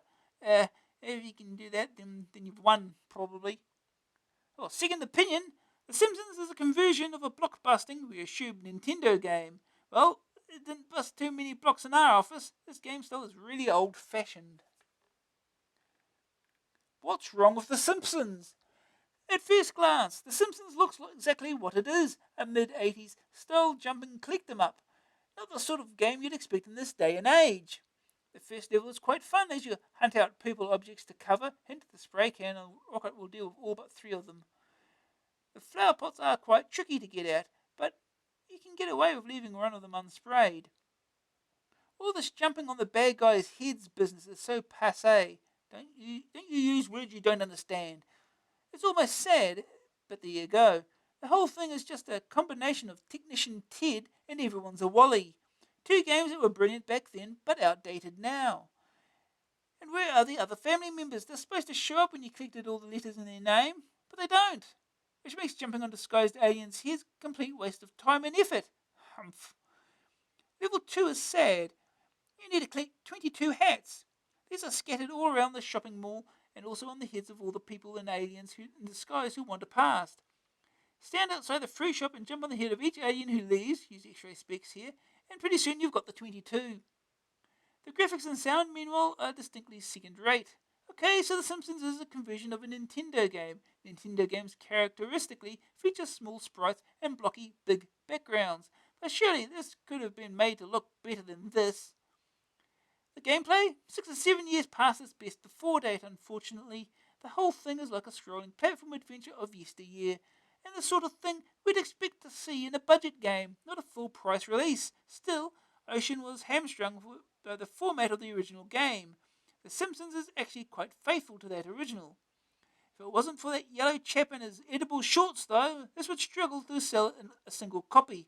Sorry, but we didn't like it. Alright, the verdict.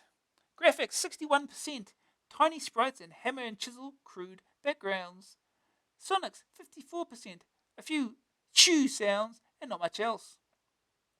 Grab factor 78%, the fact that it's Bart you're controlling adds to the appeal. Staying power 60%, and there's certainly plenty of game there size-wise. Rating 55%, this belongs in 1985, more a regression than a progression. Okay. Well, now we get to play it.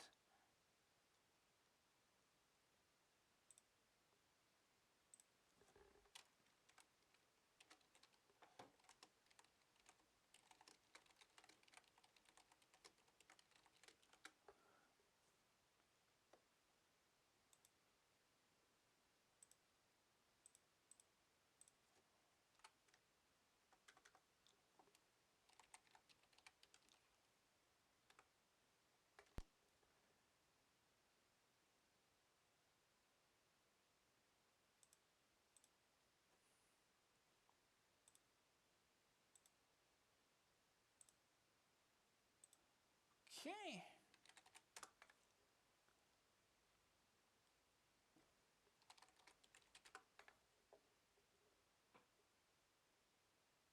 The spectrum is also awful.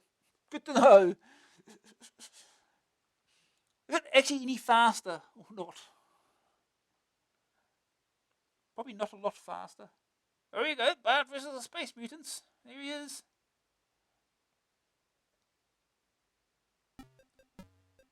Simpsons. Bart versus the Space Mutants. Correct 1991. Acclaim Entertainment Inc. Marketed and distributed by Ocean Software Limited. Okay, to redefine keys. Let's do that. Can't see the keys, so that's...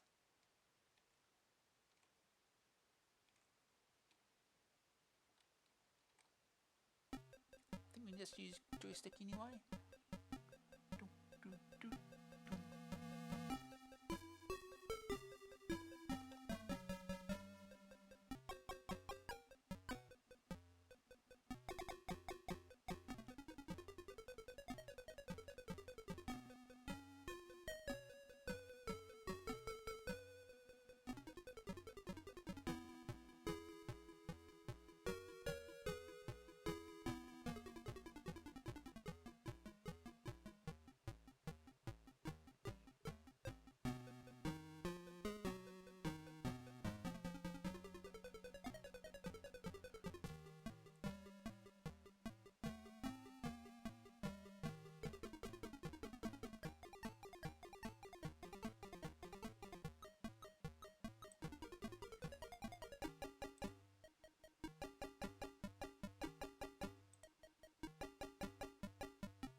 I hate how the E and the A, the R and the A are very similar.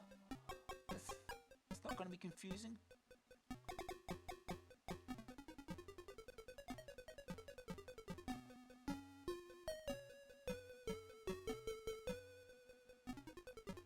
When the word start, you could actually almost read that as strat.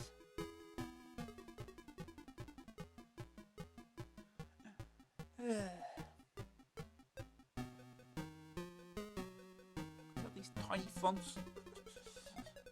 Alright, let's start. Oh, here we go. Find the purple objects, spray paint, or get rid of them any way you can. Oh, got a head already. Okay, we got a... Oh, there was a...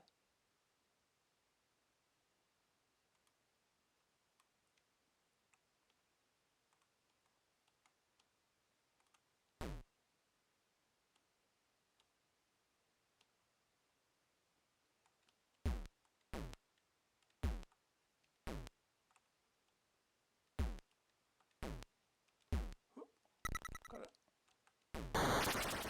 Here we go. Now it's red.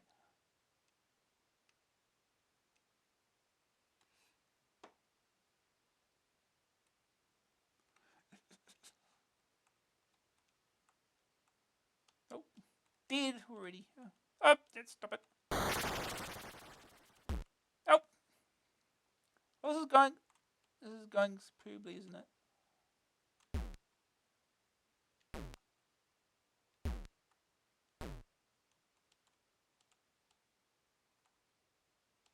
Yeah, I don't remember an episode called Bart versus the Space Mutants either, so... But then again, this was years ago.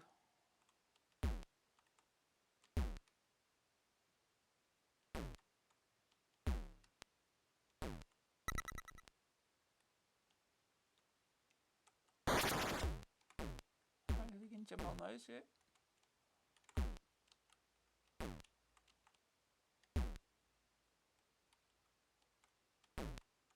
Money!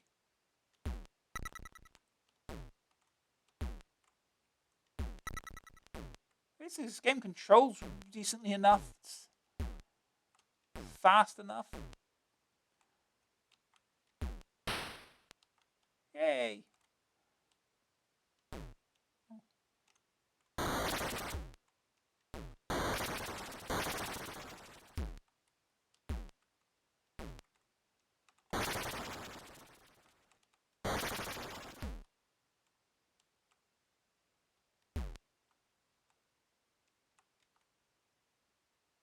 rocket. Oh,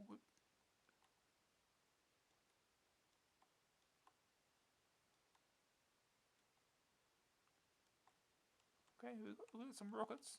Bombs. Cherry bomb. So how do we use the rockets?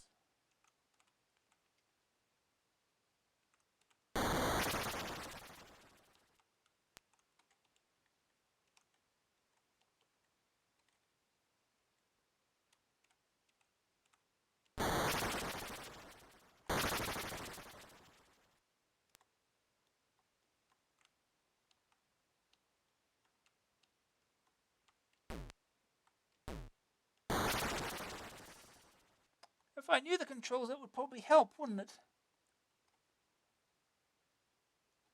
Is there a specific key for it?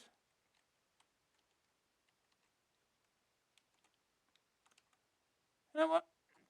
Let's get pause. Just pause the emulator, that'll be better. Let's look up controls. How do we fire rockets?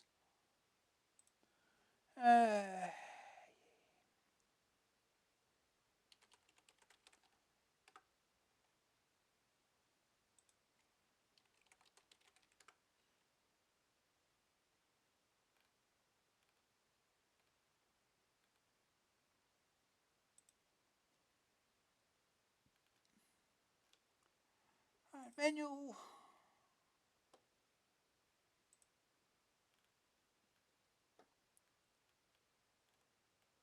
Controls. Alright, to jump, push the joystick up. To jump higher, keep pushing the joystick up. To walk faster, move left or right whilst pushing up on the joystick. Okay. To shoot weapons or spray paint, press fire.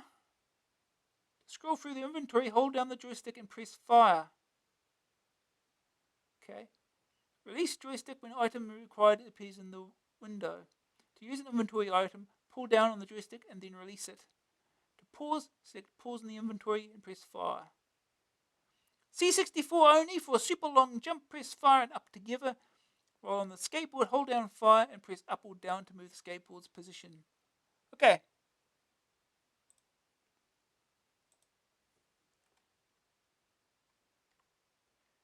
Okay. So, down. Ah! Coin. Here we go. Rocket. Okay, goes like that, huh?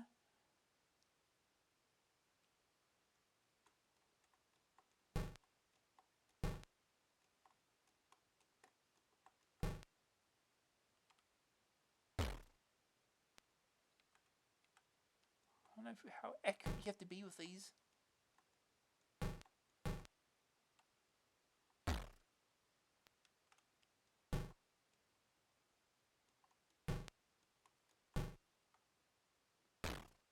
Well, that doesn't help. Normal person.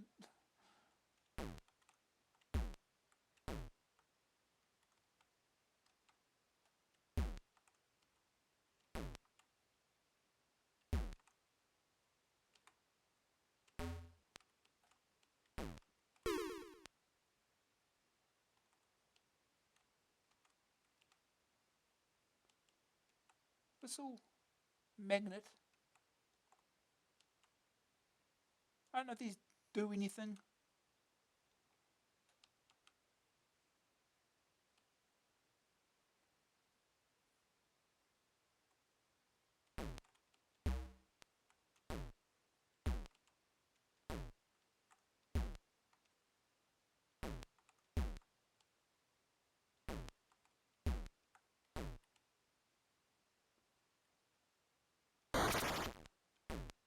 Aha.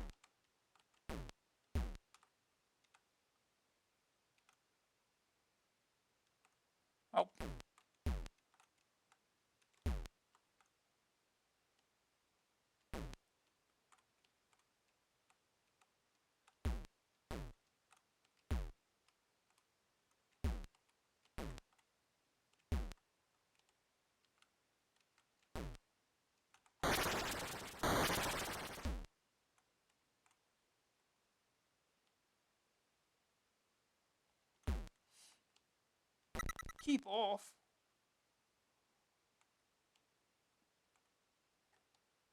Where's the bird?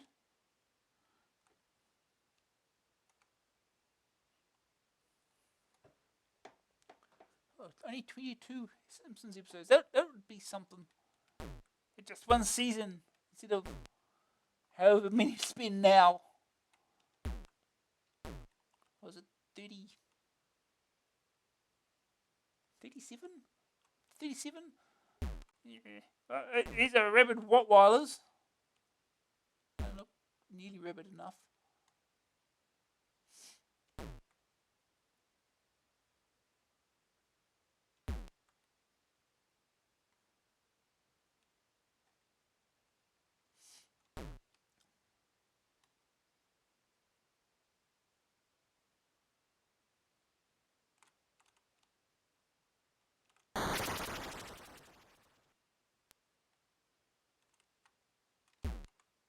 Oh.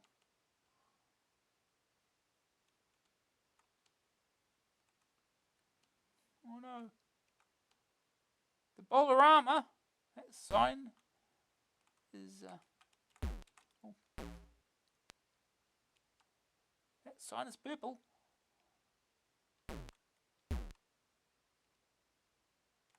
Oh good. Oh, the bee. Dead.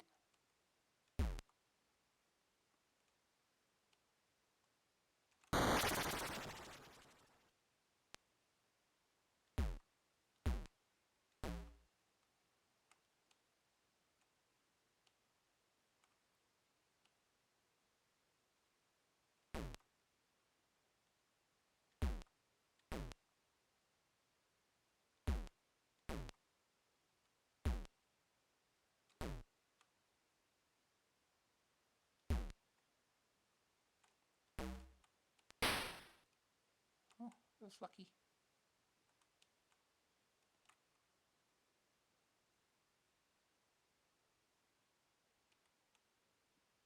Ow.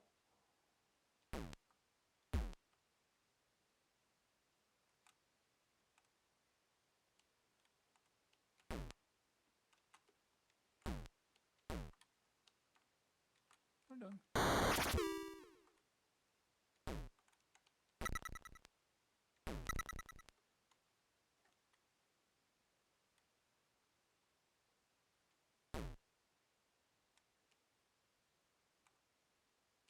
Oh, what am I doing? Stupid. Last life. There's a purple window up there. A couple of purple windows. How do we even get up there?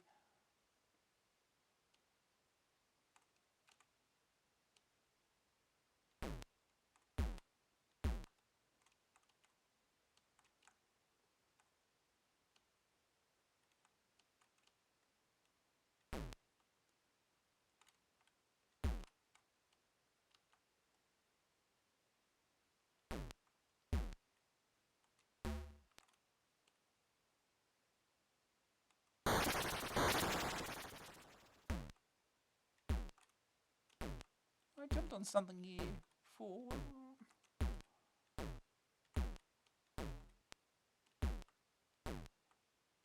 We can't go any further. That's the. I guess that's the end of the level.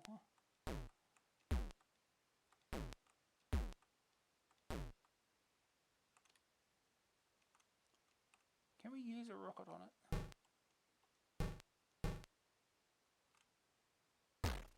Yes!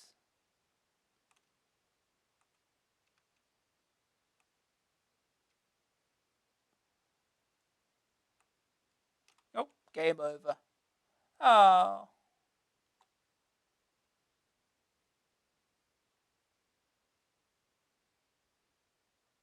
What? No music?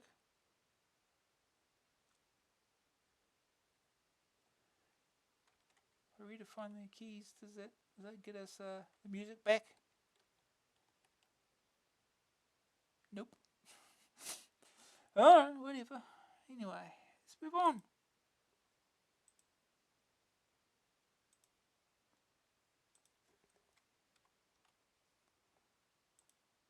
Oh, what are we doing? Don't spoil too much of it. Okay. Next, got the Mega Pack. By Connex and Codemasters 1999 cassette. Cowabunga joystick fans, is that popular Connex Speed King thingy.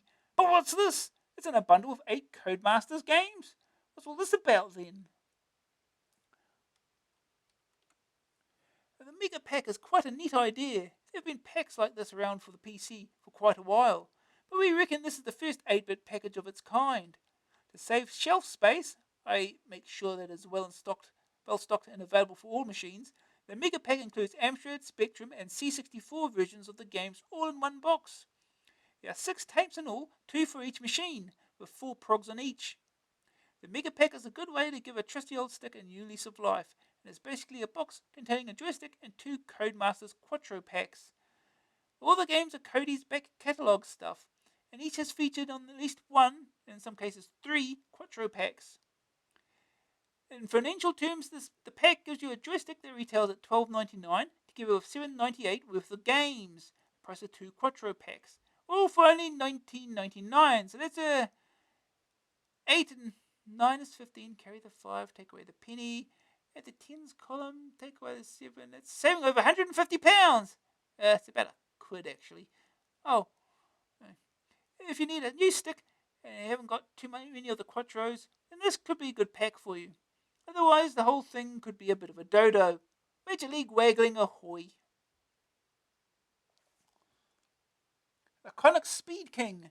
The Speed King is a joystick with a fearsome reputation. When AA featured its Joystick Fury, issue 43, 2 out of the 6 judges plumped for it as their favourite stick.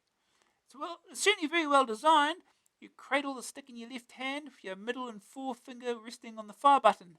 The waggling bit can be waggled either with your right hand, or better still, the bottom of your right thumb. This makes it pretty darn responsive and lets you change direction quite quickly. There are problems though. For a start, if you're left-handed, forget it. There's no way you'll be able to use the thing. The stick is fairly fat too, so people with particularly small hands might also encounter problems. The Speed King has been around for a fair while, and there are plenty of other handhelds available that have weirder designs and are more comfortable to use, the Navigator and the Bug for a start. But it's a trusty old workhorse though. The Speed King, solid and dependable. Yeah, that's what I had, only it had an autofast switch on it, the one I had. But it still worked. The games. ATV Simulator. Pretty mediocre, horizontally scrolling racing game featuring, believe it or not, ATVs, all-terrain vehicles. Buggies, really. Naff graphics and dodgy sound, but playable. 59%. Yo, buggy posse, it's time to leap in your ATV and take to the grass, sand, concrete, and ice, in pursuit of excellence. BMX Simulator. Horizontally viewed screech 'em up with tiny sprites and a standard dirt track, with banks and jumps and stuff to hear around. Once again, you're better off with the real thing. It's not bad though. 72%. Pro Tennis Simulator. The easiest tennis game to get to grips with. PTS. Like most Cody's Sims, has budget written all over it. But when so many full-price games are a load of trash, predictable, and competent transmediocrity, becomes something to cherish. 71%. International Rugby Simulator. Then again, this one is brilliant. While no match for world-class rugby, it's blissfully full-featured, where most rugby games are a load of half-assed tosh. Any rugby footy sim that lets you pass accurately has to be worth a Yahoo. 85%. And there's been that many rugby games. It's just that one in world-class rugby, really. Everything's been football. MiG-29 Soviet fighter. Afterburner clone, but with crap, scrolling, stupid enemies, and not a lot else. 31%. War in the air. With the wind in your hair, in a big plane, it starts to rain, using your brain, a bit of a pain, you fall down the drain. Okay. Grand Prix Simulator. Super Sprint, supercars style racing game. You get an overhead view of the whole track as your tiny car races against other tiny cars. The rotate style movement, as with ATV and BMX above, takes a while to get to grips with. Quite jolly, 82%. Advanced Pinball Simulator.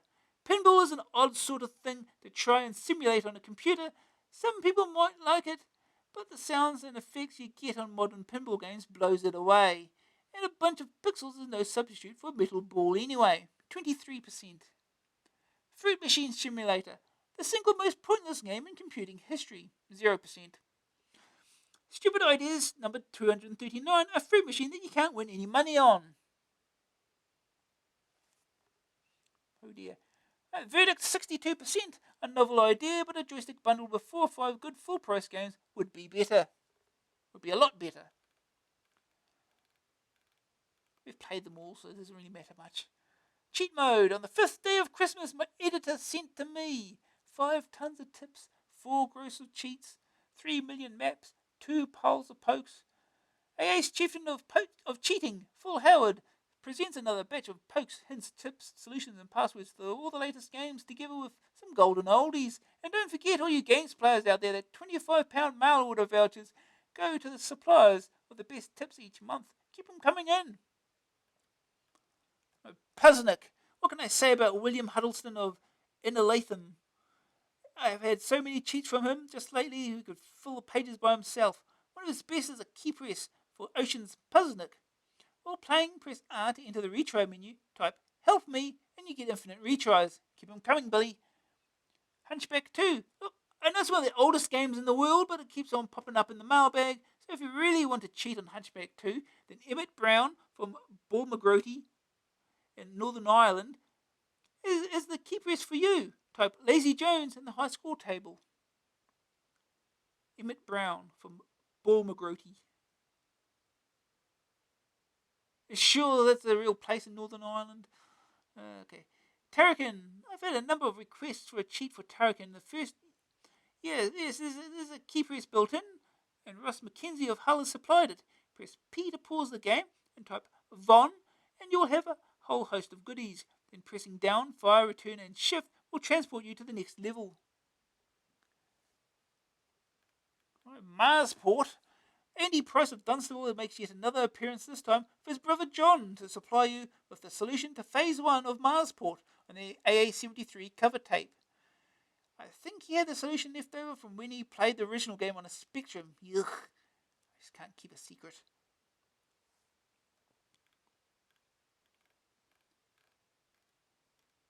F-16 Combat Pilot. Jamie Murray of Hackers Anonymous, although he's not particularly anonymous, is with us again, this time with a tip for F-16 Combat Pilot.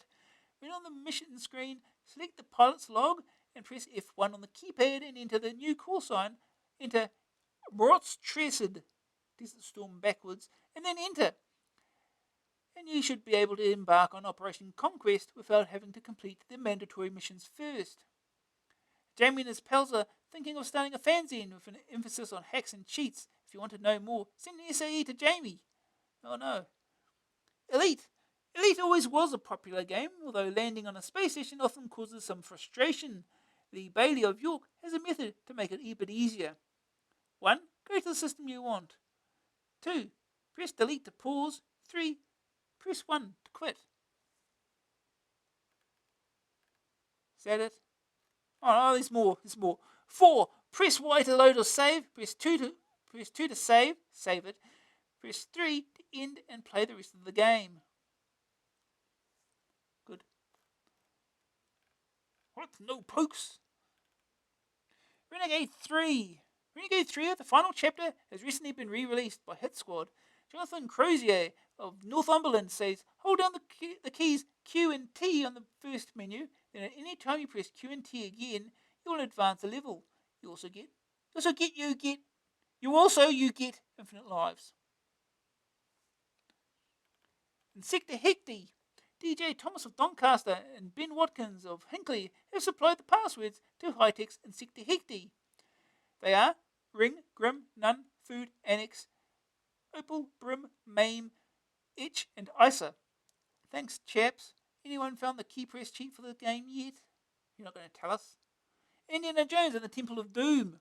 Mark Caldwell of Liverpool has sent us a key press cheat for Indiana Jones and the Temple of Doom. On the title screen, press the keys Jimbo and a bell will sound. Then pressing 3 at any time will advance you a level.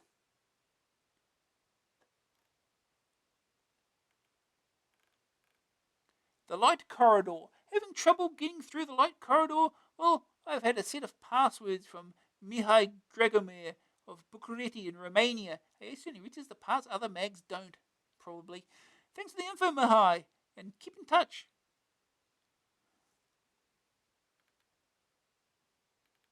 Now look, the page is upside down. Good job scanning that.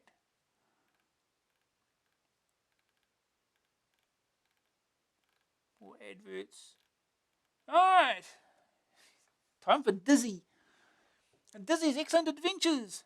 Ega bunga, Dizzy fans. There's 2 oldies and 3 newies on the spanking new Dizzy compo. Hurrah!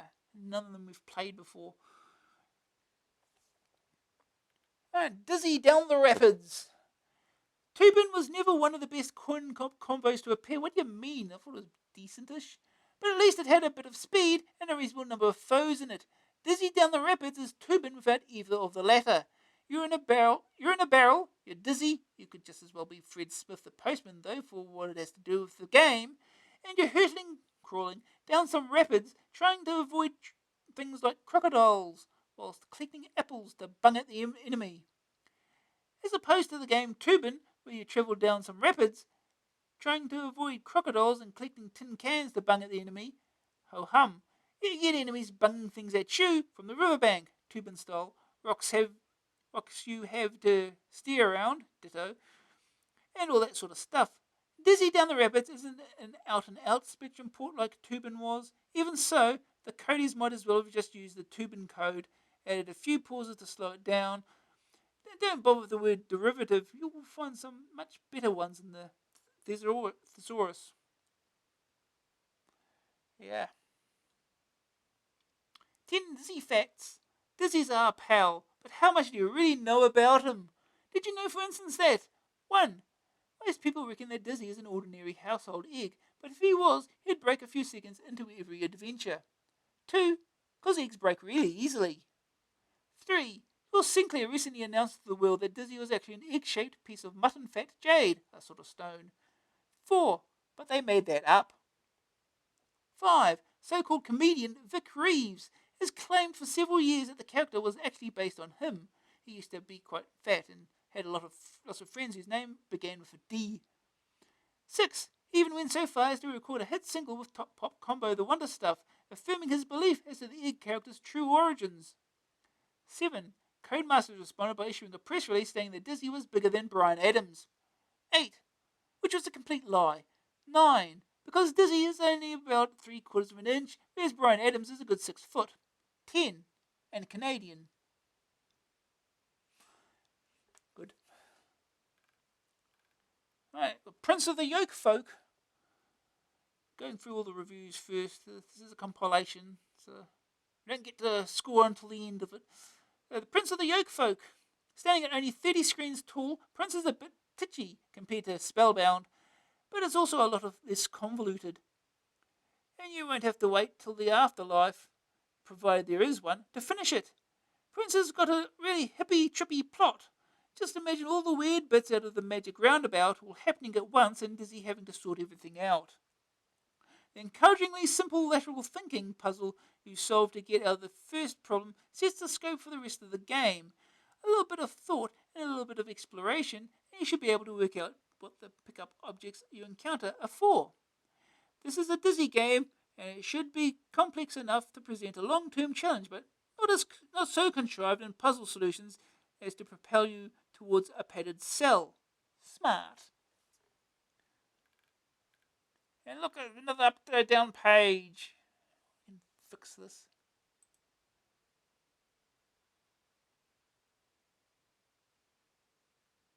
Rotate. Another rotate. There we go. Now it's the right side up. Spellbound Dizzy. This game is supposed to be the mainstay of the compilation. At 105 rooms, it's the biggest Dizzy game ever, bigger than Magic Land and Fantasy World put together. And it's one of the only 2 Dizzy adventures in that package.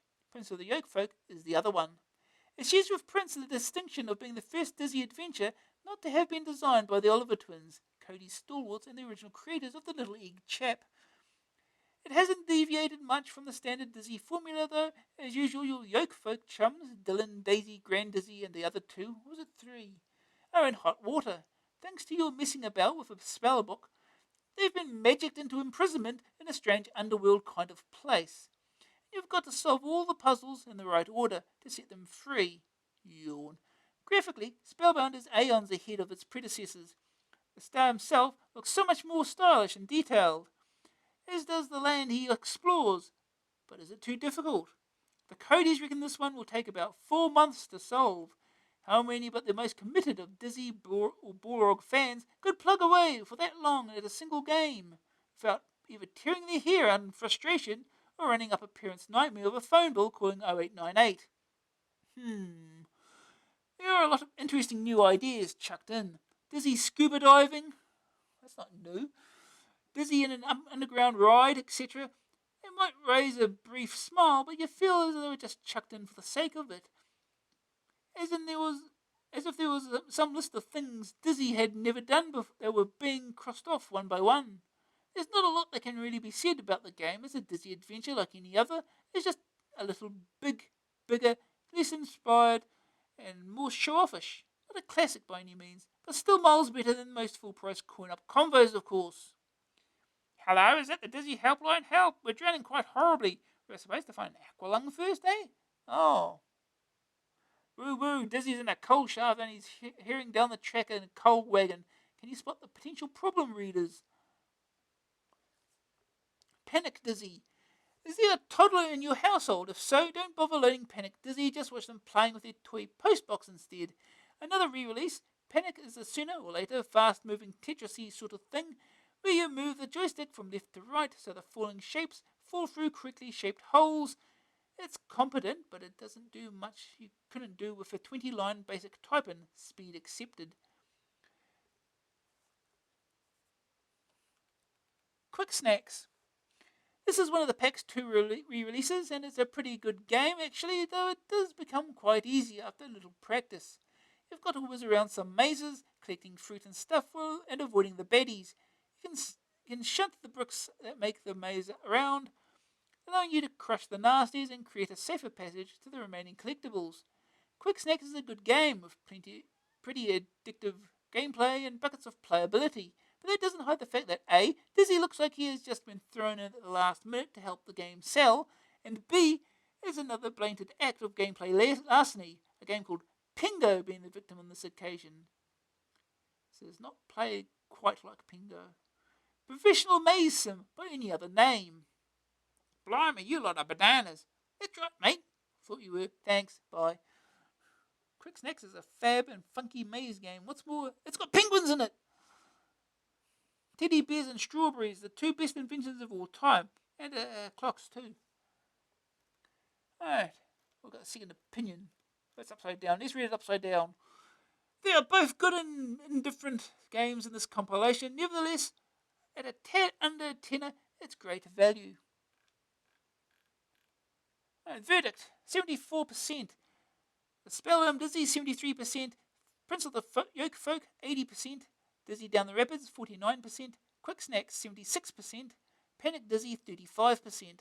2 reasonably good Dizzy games, and 3 Dizzy-fied arcade games, 2 of them a load of tosh.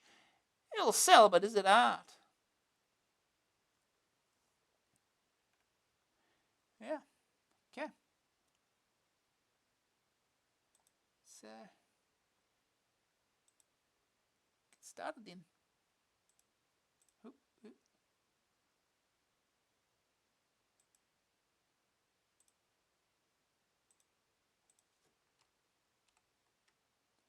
What should we play first? We'll go in order what they're there. So Spellbound, we'll start with Spellbound Dizzy.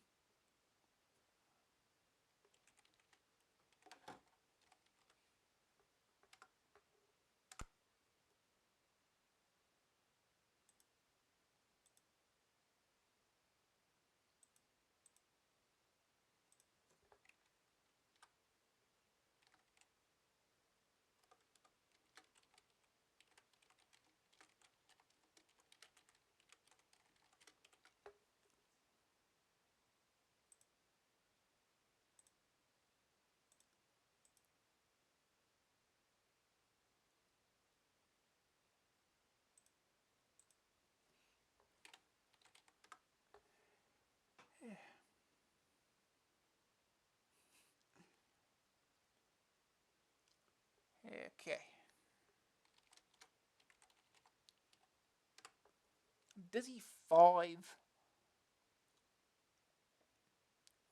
No, we're not cheating. Here we go. Based on characters created by the Oliver twins. Fred and Pete, 91.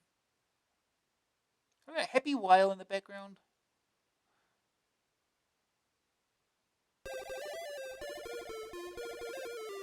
Oh. I think I heard my cat, so I'll deal with him first. Maybe just listen to this for a few minutes. I'll be back in a few minutes.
Alright, we're back. Let's wait for the cat to just want something in 5 minutes' time. Something. Anyway. Spellbound Dizzy. Get started. Strange world! Welcome to Spellbound Dizzy. Dizzy's biggest adventure yet. What's the destruction? Oh. A deep pit! Sounds fun. We'll go this way then. Well done. You found a magic star. Whee! The warm, gusty wind comes from a vast hole leading down to the very molten core of the world. Golly. An open field. It will change. Water that doesn't kill you. Can you imagine dodging this nonsense? A sharp dagger. Bees! I think they do kill you. Okay.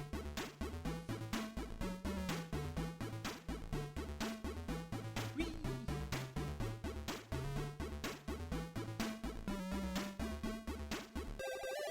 Let's go down the deep pit. Whee, whee. And back up we go. Whee! And the game has full damage. What a good idea that was. There's food to bring the energy back up. Hello, Pogie. Eek eek. Pogie easily evades your futile attempts at catching him.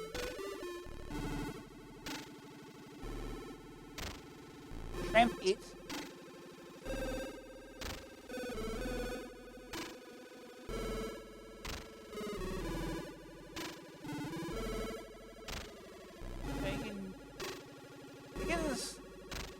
Slowly jumps a bit there. That's something, I guess.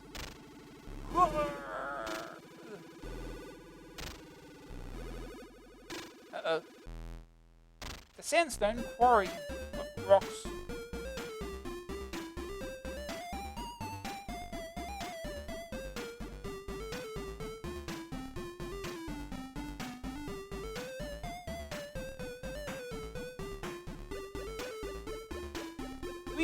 Yeah, no, we're going to lose more life.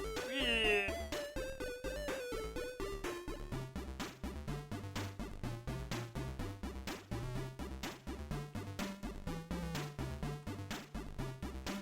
What did I do that for, man? Oh.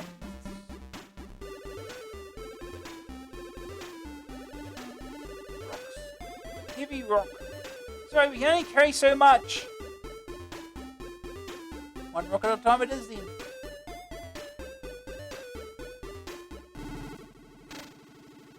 Yeah.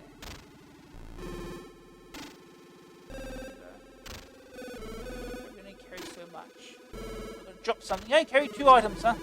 At least the rock.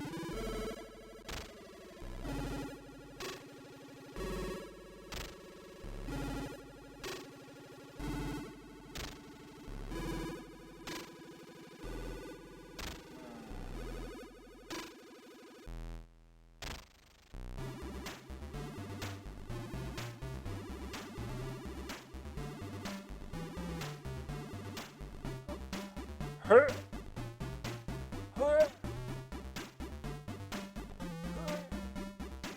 How high will this take us? Oh, is that it? Oh no, that's a bit higher. That's better though. Alright, where we go?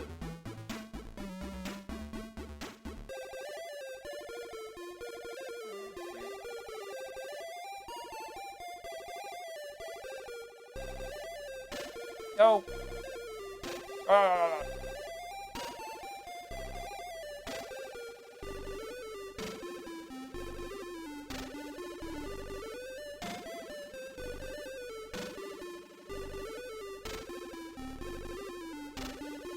Magic star.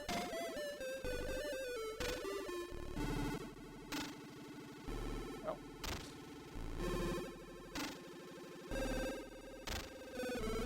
Oh, the heavy rock makes us go down. There you go. Oh. Ooh, got a beer. I'm sure this will work well.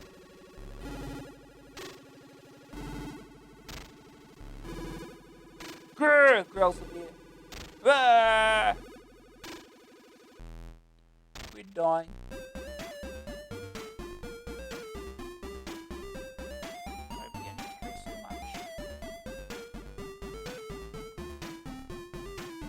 Oh, don't jump up. Growls the bear. Dead. You got killed by a mad bear. He's alive. No, don't.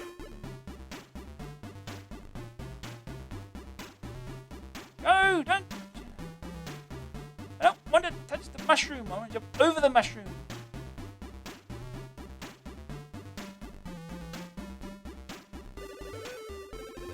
Glass jar. How further down does this go? The fire will probably kill us. Oh, uh-oh. Mining shaft. Yikes! That one, stop!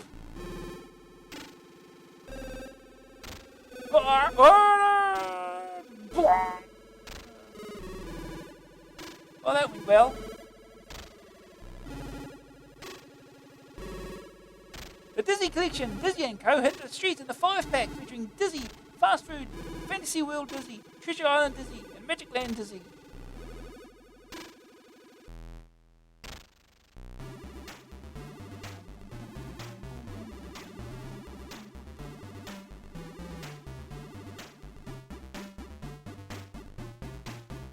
Star. Found a magic star.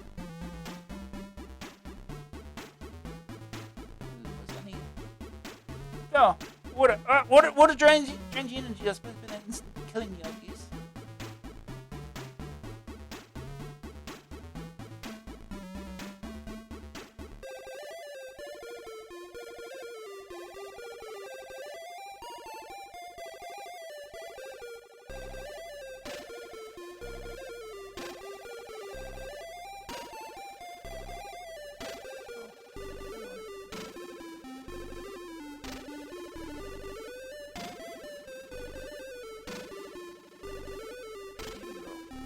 Crumbly sandstone rock smashes to bits on the hard floor.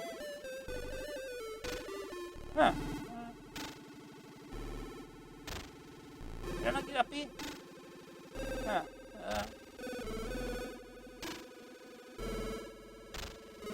A dark, spooky cave! Oh no, we died. Okay. That room's deadly.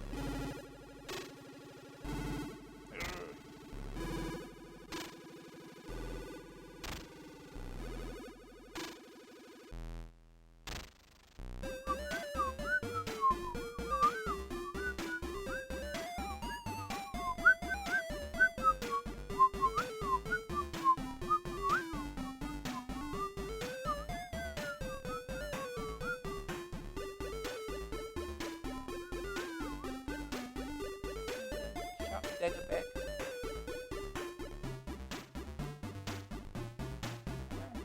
Go again. Ooh.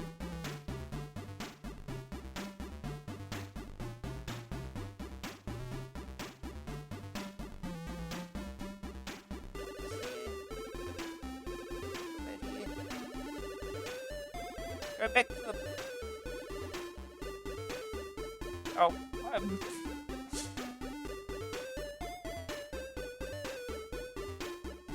Hey, Proby.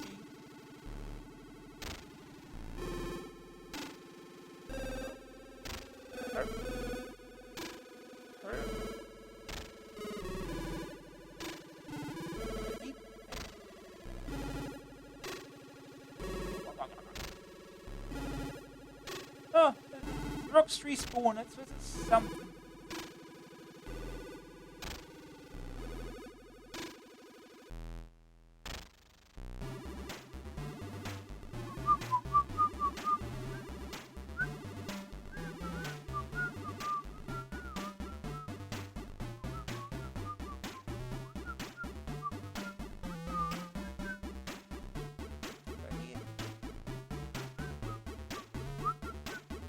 It's not pets.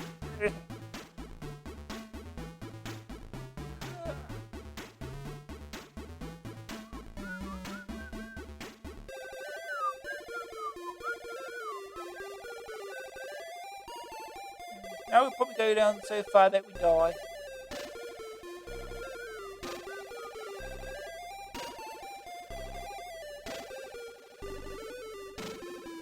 Oh, it just doesn't.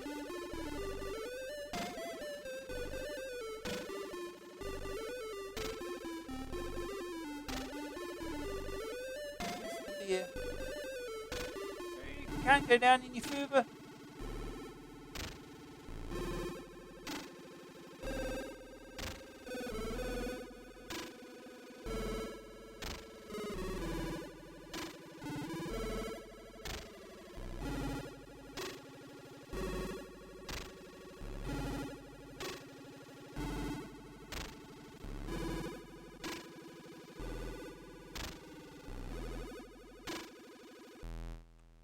Shaft.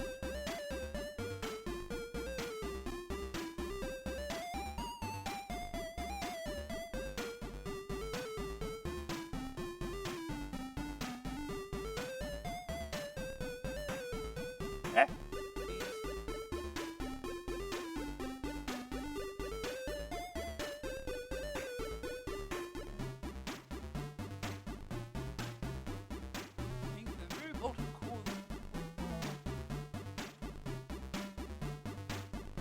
Go any higher?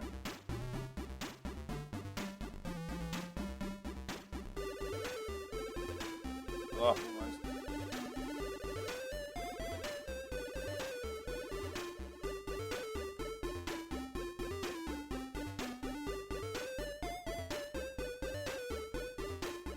Never mind.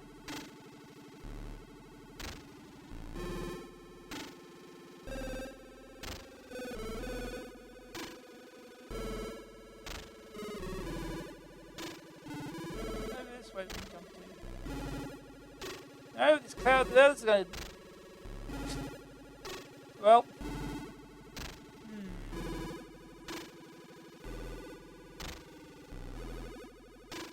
Sorry, Pogie.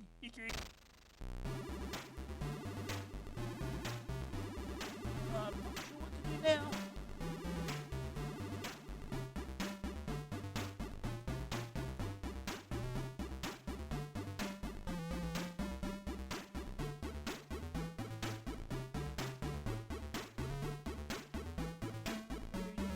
Trees or whatever.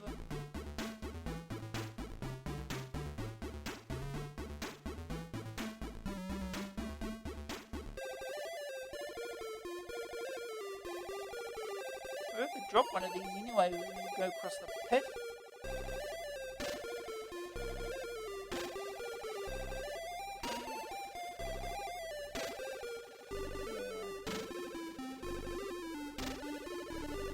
I'm going to take damage.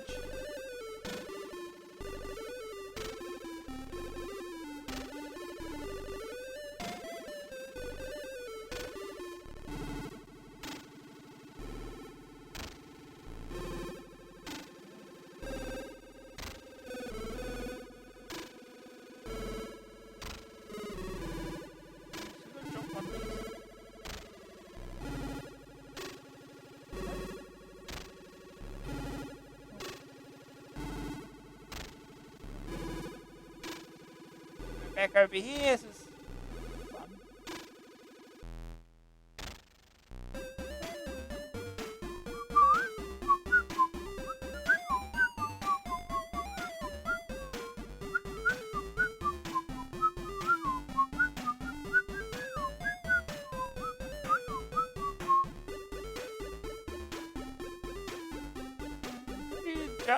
Blast down the bees.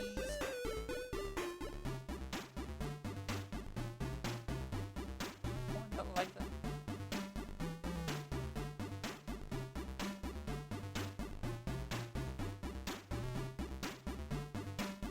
The exit won't stop.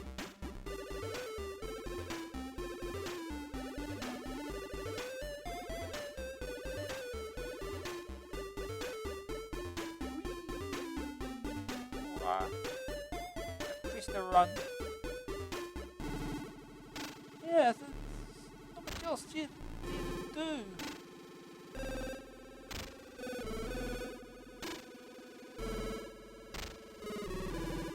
Yeah, the water here.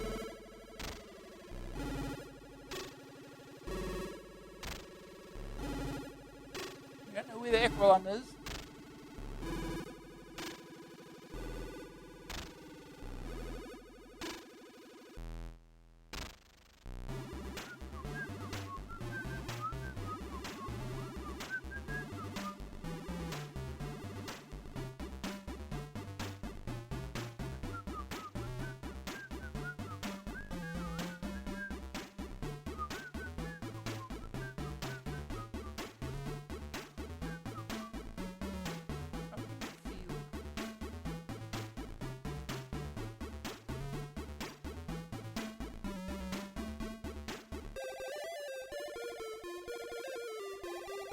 Nope. The killer bees. You're stung by the bees, you lose a life.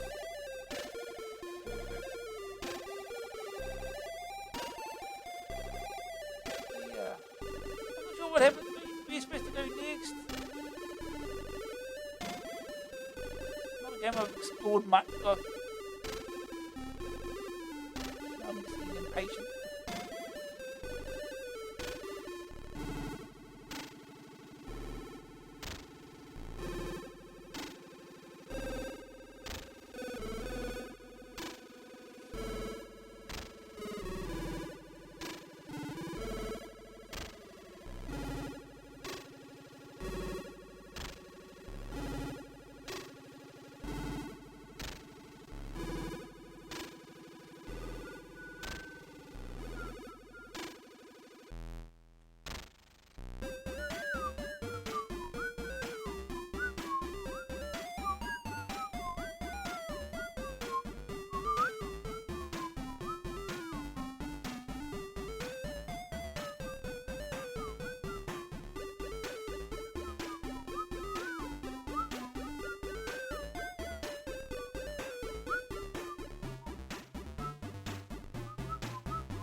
have items on this.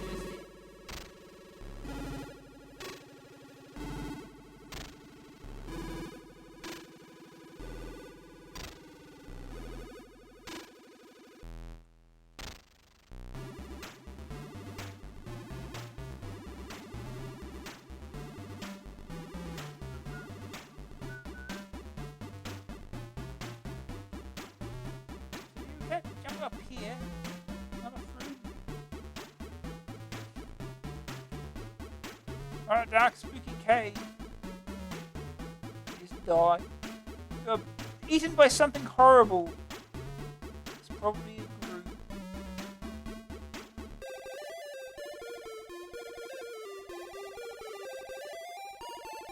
Something here we can pick up.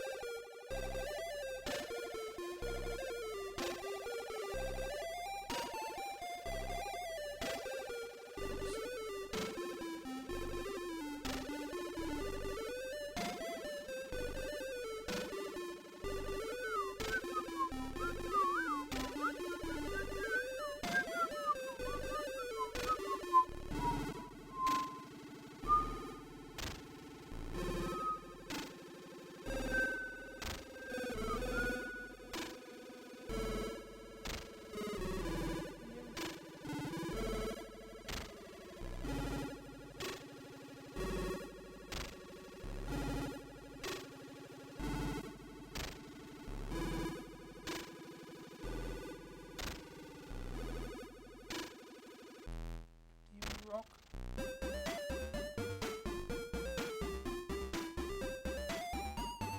We go.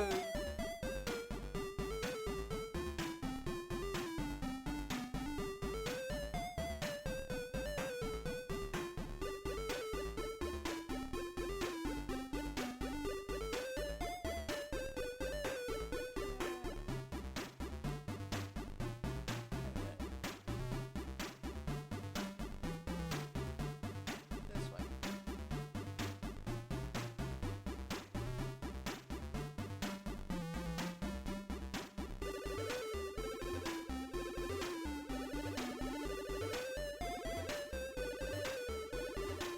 The cliff roads above you share an unclimbable and arches overhead to form the roof of this vast underground cabin.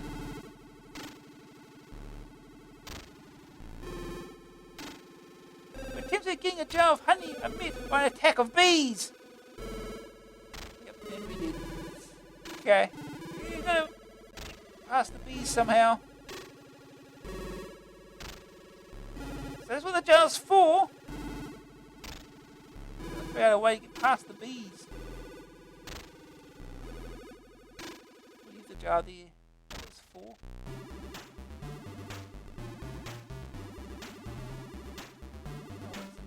Dagger's supposed to be for.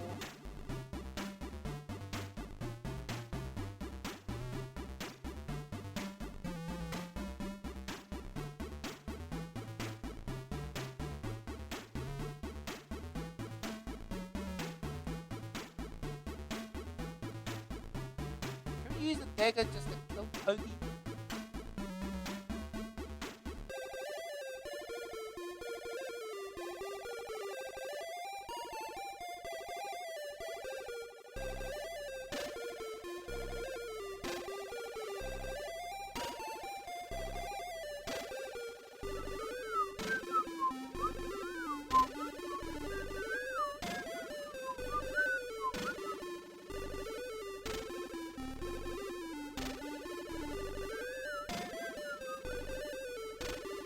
I've got a tuft of grass. What do you use that for? You found a magic star. Okay.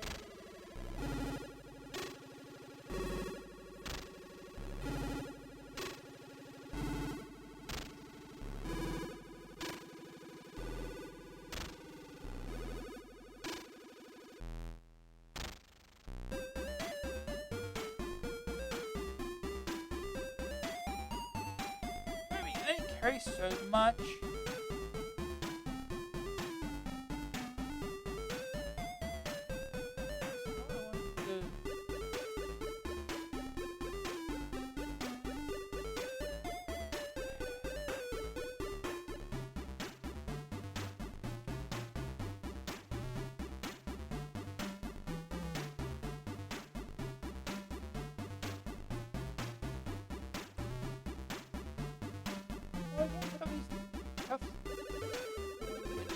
grass.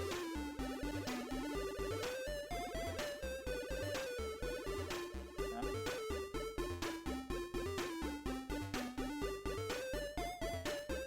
Hello, Croaky. Geeky. Hey, jump on the thing. Bottom of it.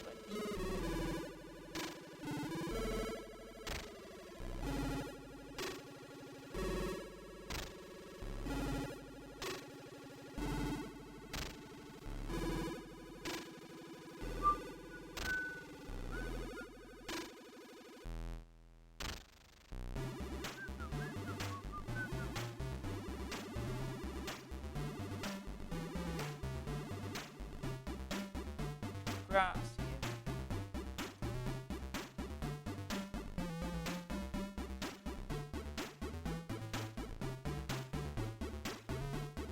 That didn't work.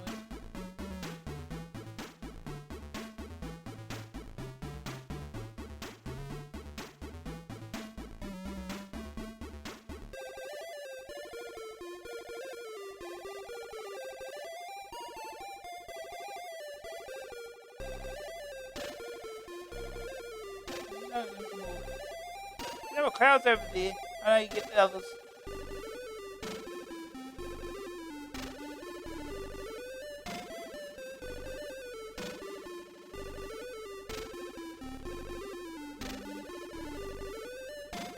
Anyway, I think I'll leave it there because I'm not figuring anything out yet.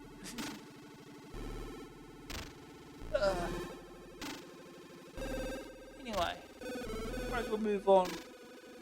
More games in.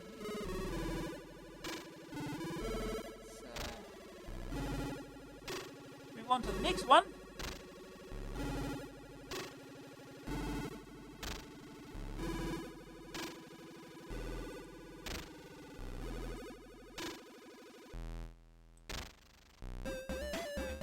Next one will be Prince of the Yolk Folk.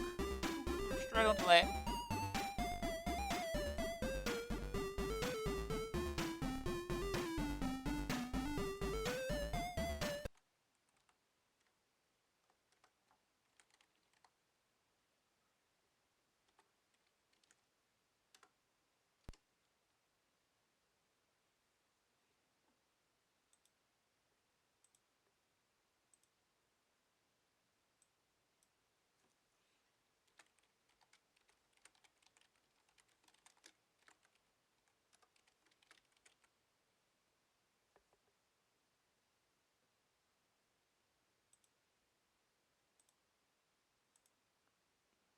Right.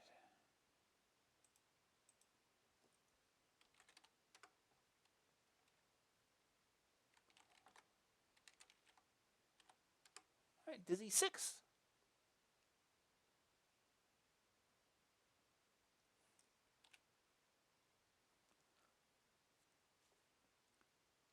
Dizzy, Prince of the Yolk Folk. Arr, Angry Egg. An exclusive game for Dizzy collectors.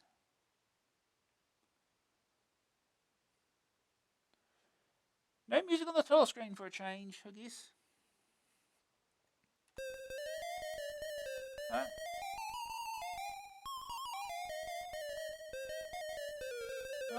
Pile of Leaves. This is the first puzzle I've done before. That's about all I've played this game. Place leaves in front of the door. As you do.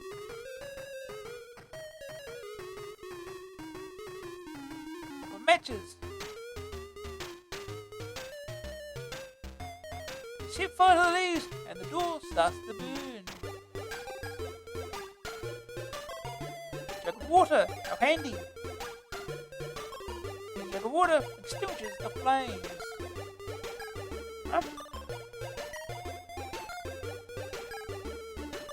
What a terrible state of affairs. What's the matter? Rockwood, the evil troll, has taken over the castle whilst the king is away on crusades. To make matters worse, the princess is trapped in the castle somewhere. There's only some way I can tell the king. Don't worry, I'll help you. Oh, would you? I'd be ever so grateful. Here, take my magic carpet. I never passed my flying test. Thanks, I've always wanted to fly. You are our only hope, so please take care. Magic carpet! Exclamation mark. Heavy pickaxe. I guess that's a troll, huh? He'll kick our ass if we try to do anything with him.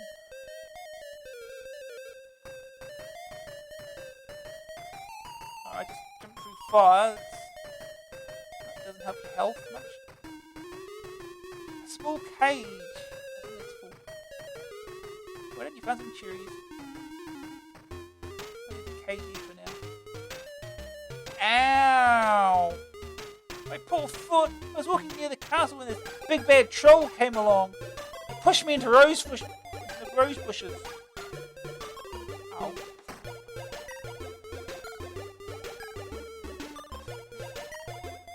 I think in this case, didn't Dizzy trap himself? No, that was the previous game we was messing with magic or something. That was the previous game. Who knows? Oh, okay, what's down here? Acme DIY, right? Hello, world. Hillside.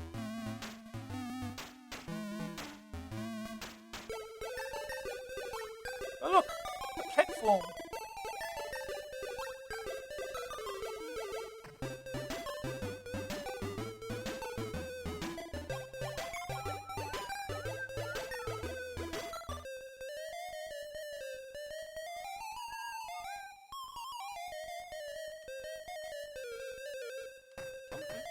Oh, okay.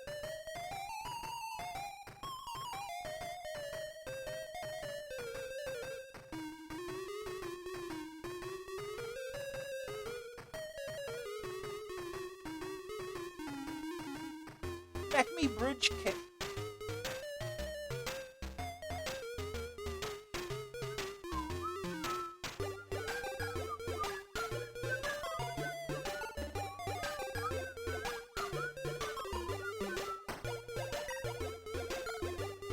Oh, didn't fall through the... Oh, idiot. Where do we use the bridge kit? Not here, apparently.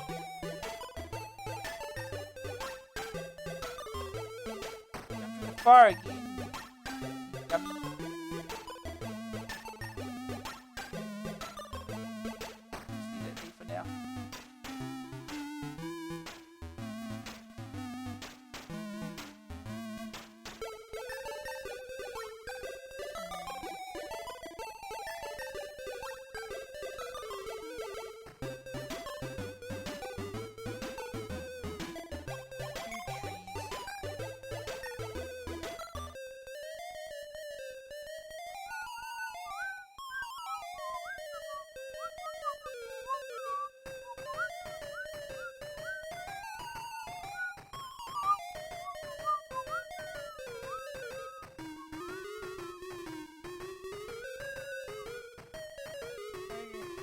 Come back here, stupid platform.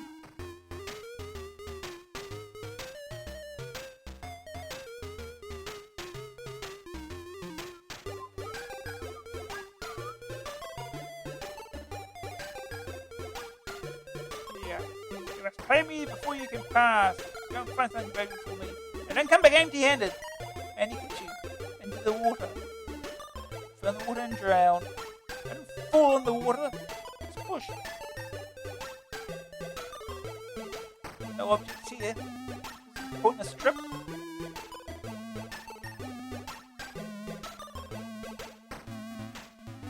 Bank on the river sticks.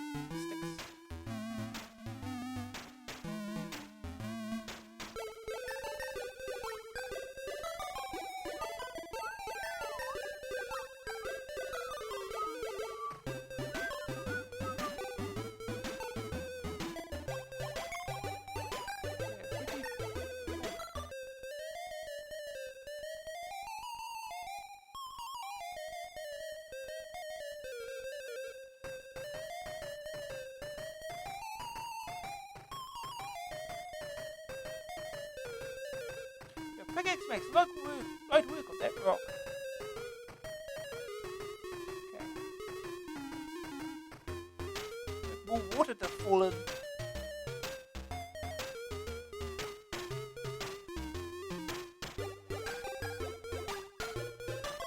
A golden nugget. They'll pay the fare.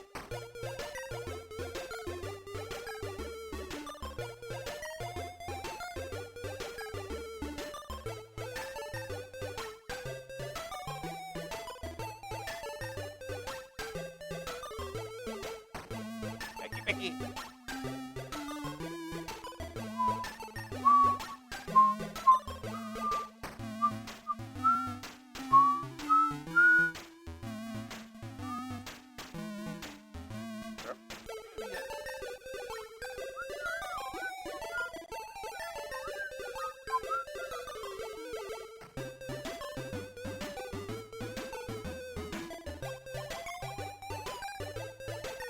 I'll take your gold as payment for your crossing.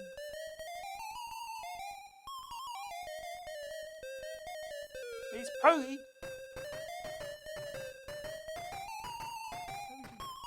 Talk to Poggy. I should have brought a cage with me. Eek eek! What a cute little fluffle. Enchanted. Oh, let's go down here.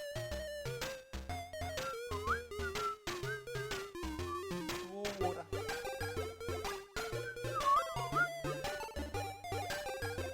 Oh.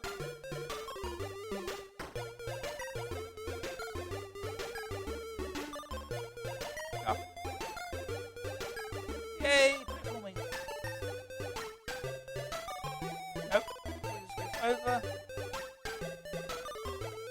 I didn't bridge it either, did I?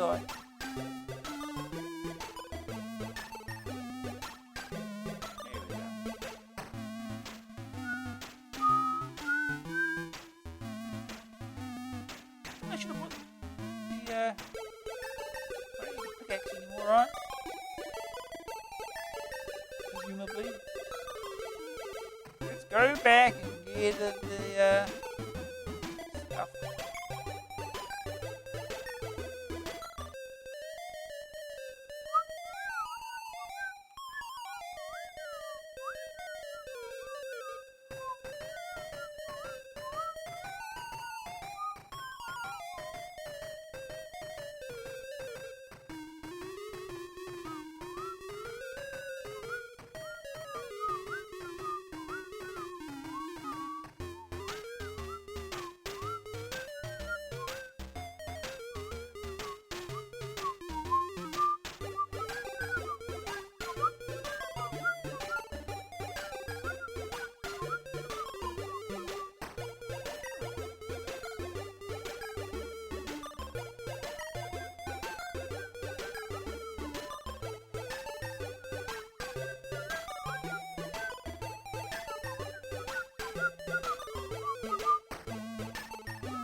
Eek, but a cute little fluffle.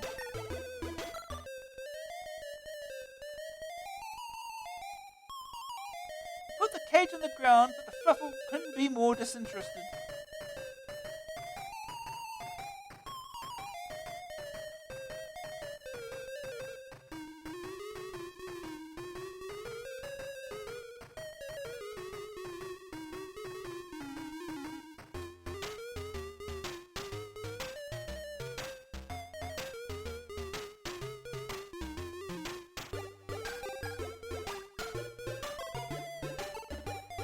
Bridge stretches across the gap to form a safe path. I just love it when a plan comes together.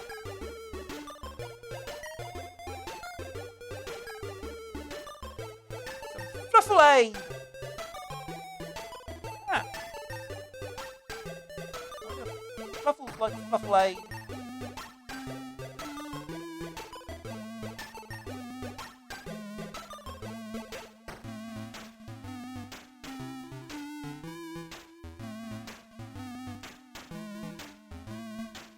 No.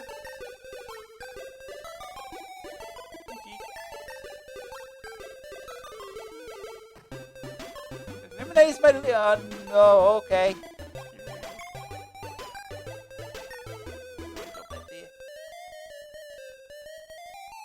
Exploring up here. Jump.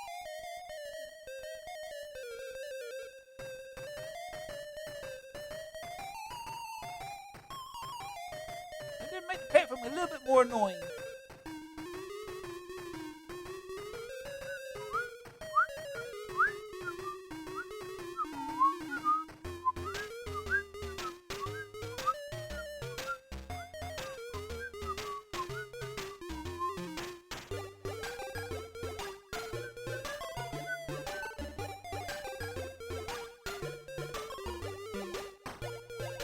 No. Oh no, bat! Got killed by a bat.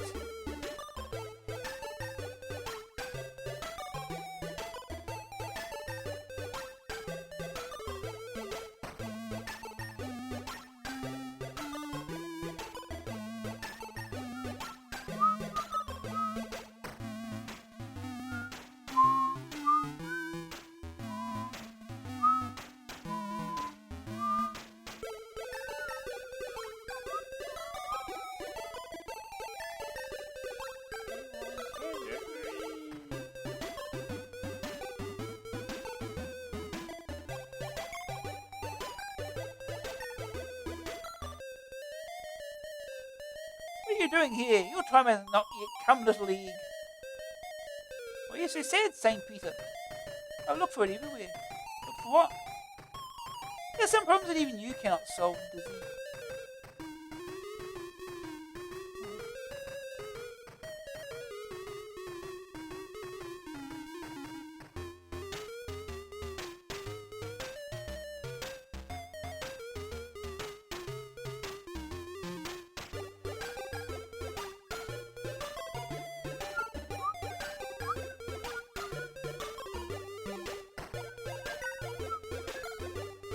What else to do up here?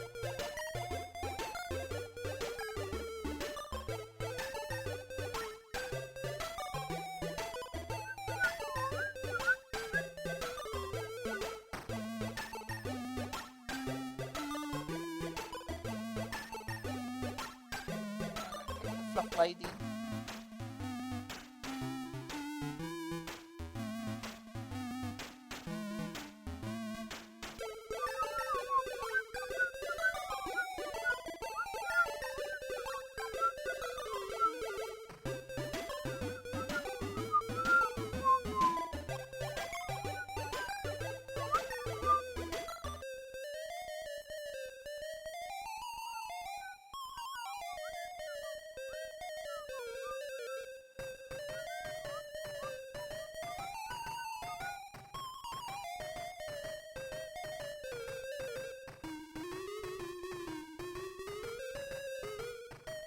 Not talking anymore, huh?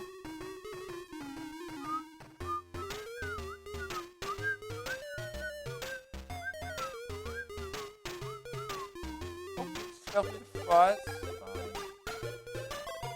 Come on, Fluff Lady.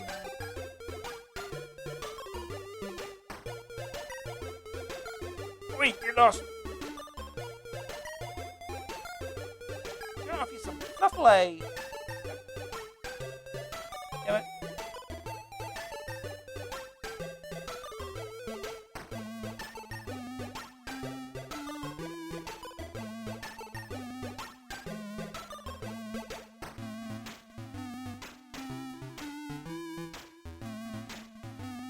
I don't know.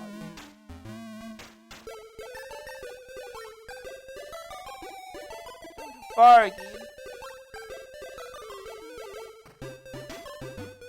Cherry over there.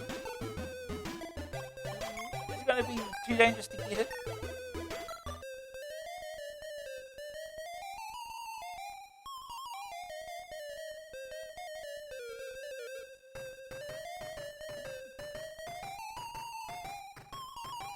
Yeah, found some cherries.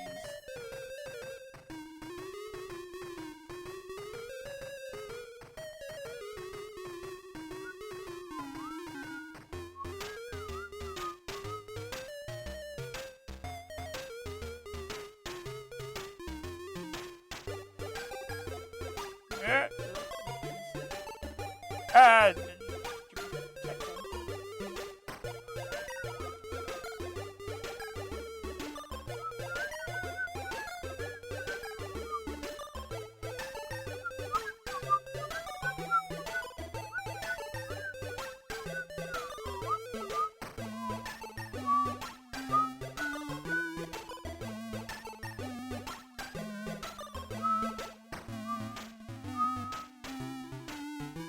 Do you want some buffalo? It's a shame, you know. What is?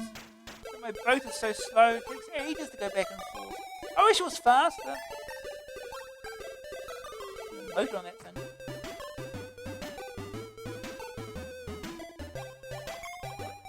Jump.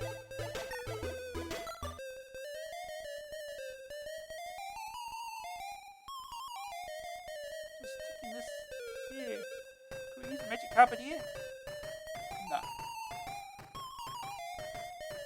Where will we use the magic carpet?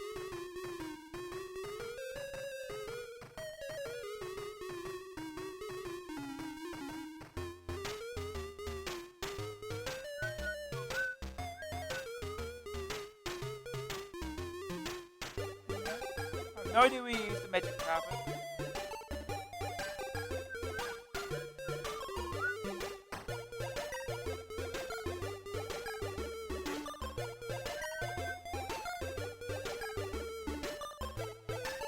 Hey, it's dropping in water, won't it? Oh no. Oh no. Oh, oh. Okay. Oh no. Ouch. And he's dead. You are killed by the spikes.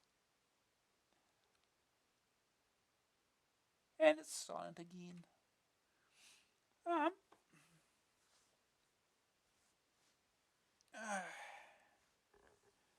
Well,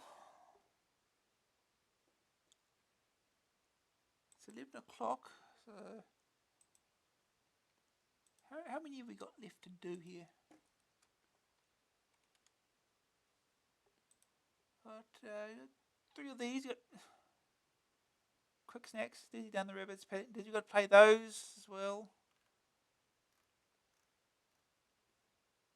Yeah, we've got to pick the original orientation because it's upside down for reasons. Run Europa, it's 4, 5,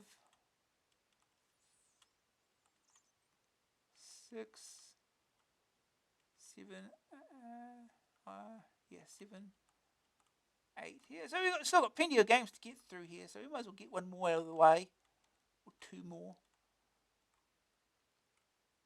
So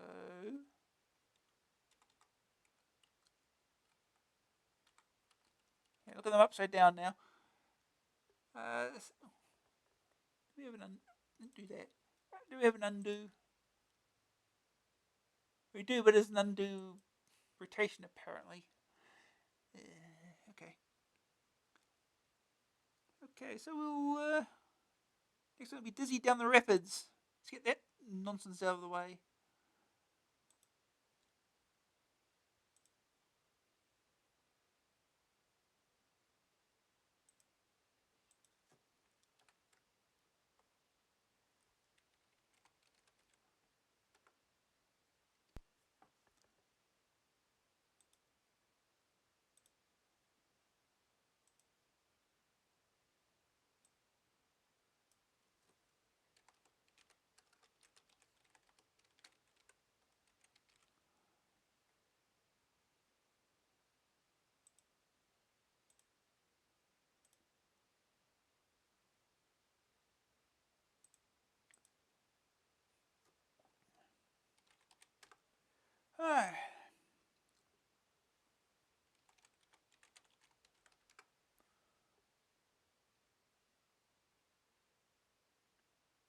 Dizzy down the rapids. Cheating? No, we're not cheating. Only 3 levels, apparently. Dizzy down the rapids. Code by Paul Griffiths. Graphics by Michael Sanderson.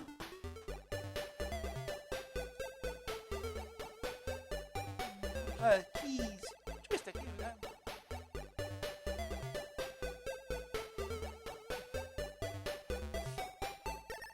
Fame, Pig, Jeb, Jack, and Kev, Ice, John, Sid, Mick, Bob, Ian, Vic, Chuck, Nam, Sue, Mad, Ron, Pip, Ace, Jib.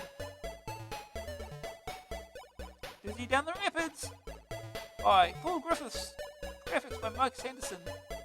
Copyright 991 Codemasters! Exclamation mark. Power controls. Yeah, let's the joystick. Let's get started. Just out of the way. Type your initials. No. Okay. Can't use numbers. Can't use space. Okay. Yeah. Here's Dizzy in a barrel. Because he felt like it, I guess. I don't know. Get ready. Oh, we're ready. You have to press start. Okay. Oh, he moves slowly. So this with the music, I guess. Okay, how do we avoid the croc? Let's get through it. That's how. Take a ninja.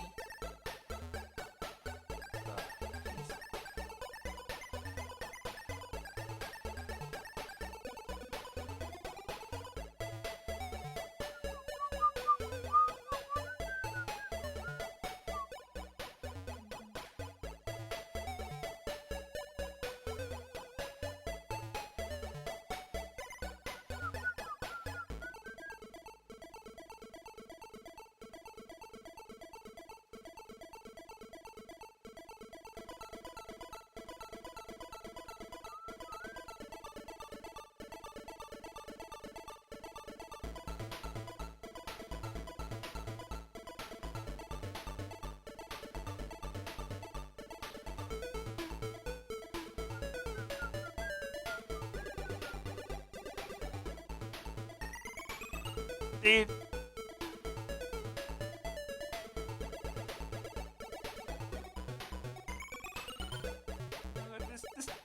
This loser here throwing rocks into the water.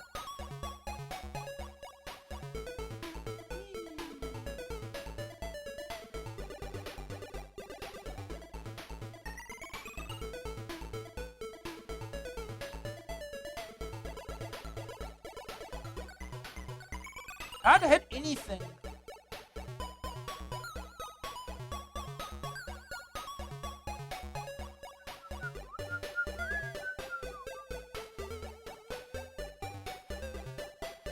And Dizzy's dead. Again.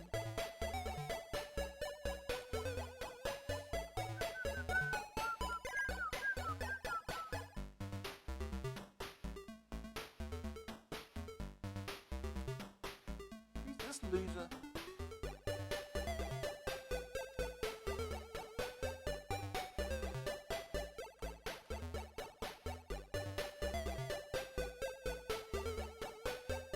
Can't fire diagonally either.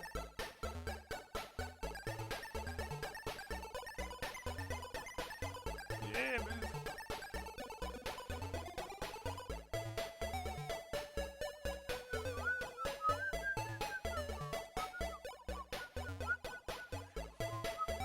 Got one stuck sprite, huh?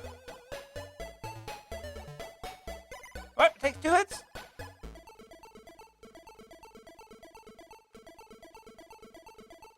Wonderful.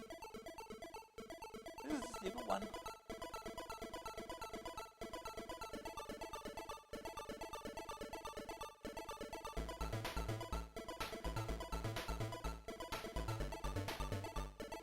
Yeah.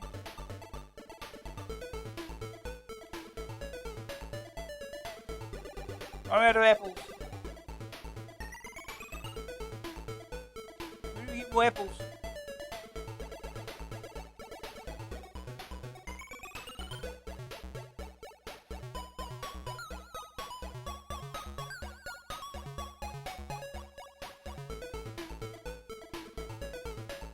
Everything past this user. He's gonna die, that's what we're gonna do.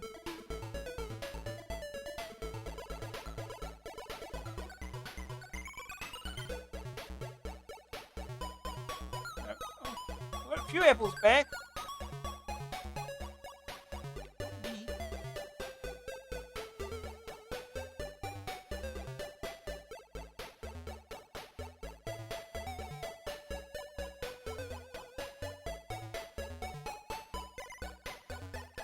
Makes it scroll faster.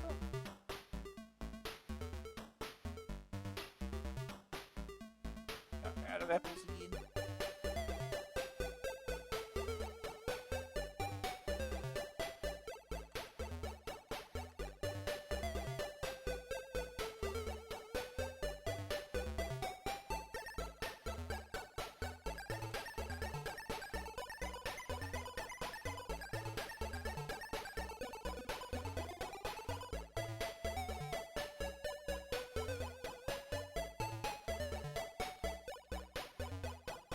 Ah!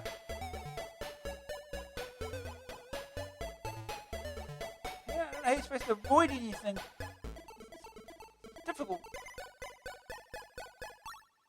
Game over!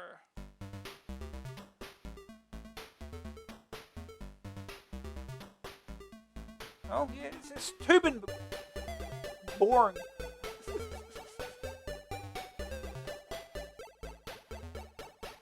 Ah! Let's play that again. Next. Back to the... I quit too early. Right, back to... Here's the next one. It's Kwik Snax. I always get Panic Dizzy done first because it's terrible as well, kinda. It's better than Dizzy down the rapids, but you get the idea.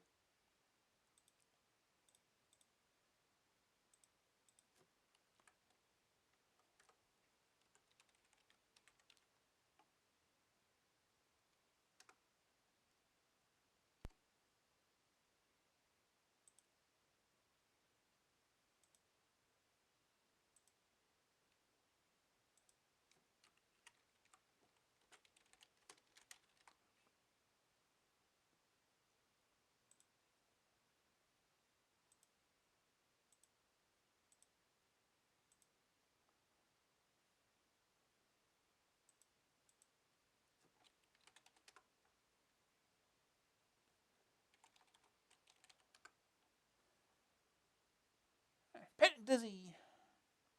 Oh no, he's man-spreading. Oh boy.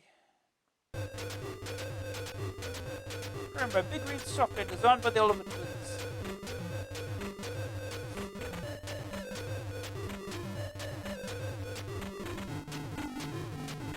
Panic.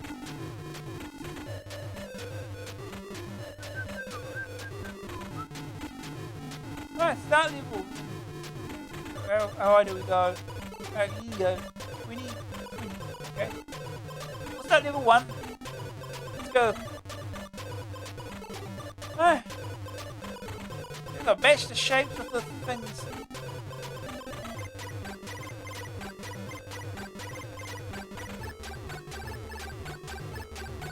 3 at once, it will make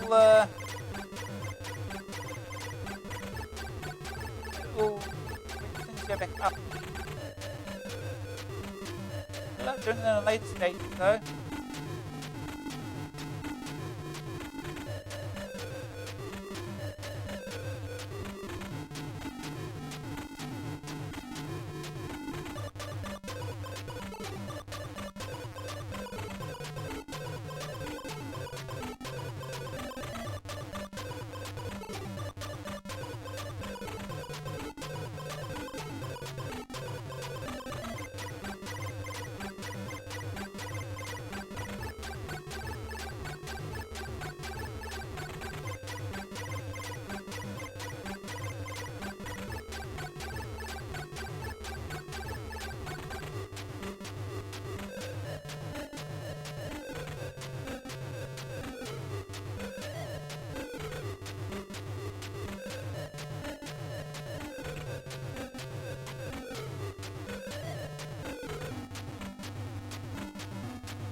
Right now it's a little harder.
Now we've got triangles.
I know, we've got stars now. Oh.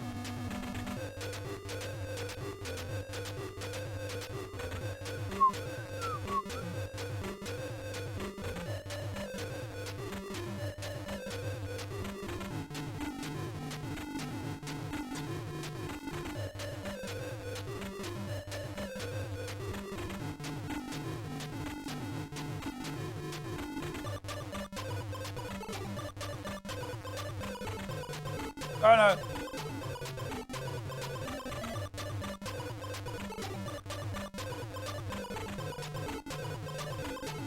Now that's getting hard.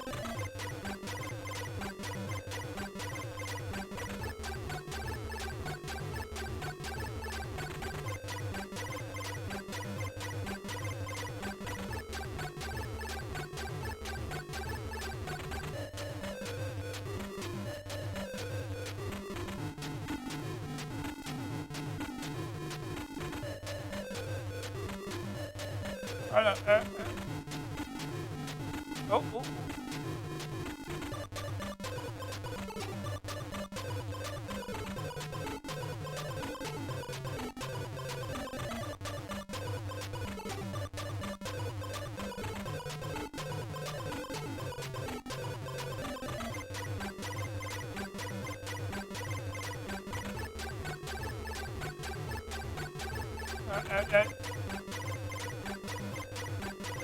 That's it. Tough luck, Dizzy. Staying level 1. Final score 35,590. Yep. Huh? It's Panic Dizzy. It's that. It's... So it gets harder. I wonder what level 20 is like.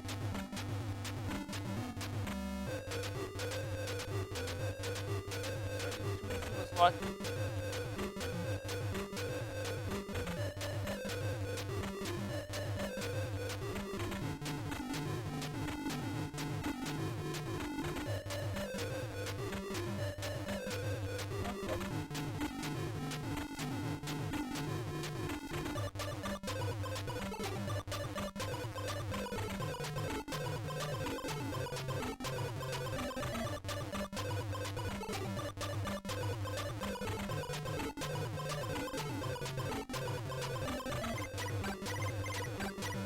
Yeah, it's hard.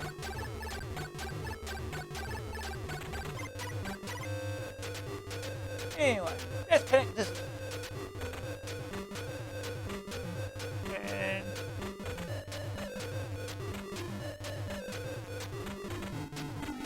Kwik Snax out of the way, all at it.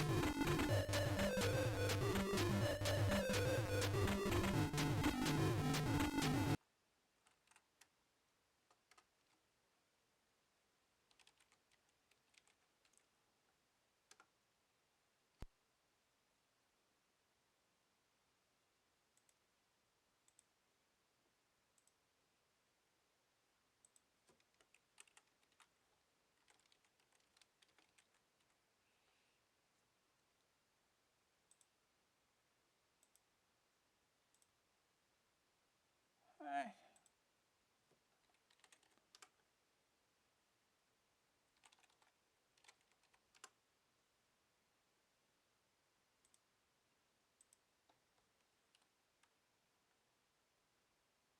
Fun.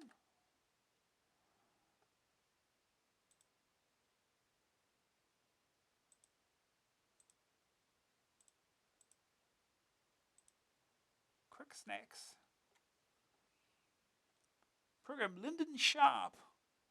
Copyright Codemasters.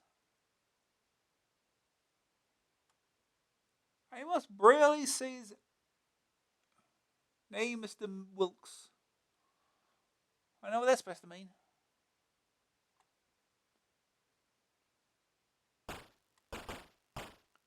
Keyboard controls. Starring our hero Dizzy, Percy the Penguin, Martin the Mouse, Willie the WASP, Jimmy the Jester, Clown Killer, Mickey the Monk, Ricky Raincloud, Lenny Lightning, playing Intrepid now, Roger the Ram, here it is, back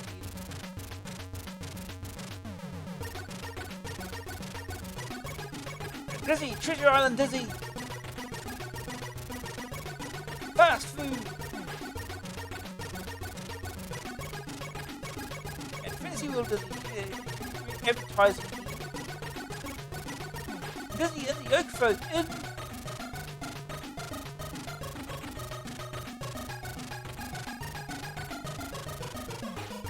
Kwik Snax, 1990, Codemasters Limited. Programmed by WASP. Designed the Oliver Twins. Graphics by Chris Graham. By Lyndon Sharp. Today's highest zero. Is your system gonna go to advertising? Alright. Controls. Selected. Right to start. Let's go. Choice of starting point. Ice. The land of ice, very cold. Poor Denzel is trapped here. Save Denzel from a cold air. Clouds. The land of clouds. Will it hold Dylan forever? Can you stop Dylan feeling inflated? Cuckoo Island, the strangest place in Yolk land. Poor Brandis is stuck in it. Zack's own island, very barren. Poor Daisy is trapped in his dungeon. Save it for true love. Dizzy, prepare!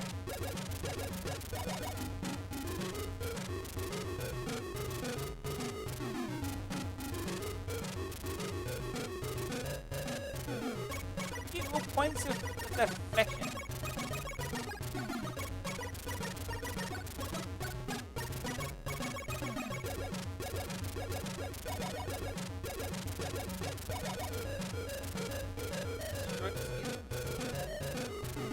Game easier.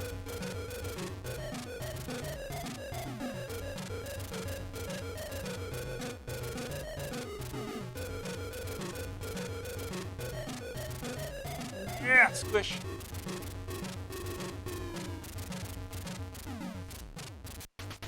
Bonus level.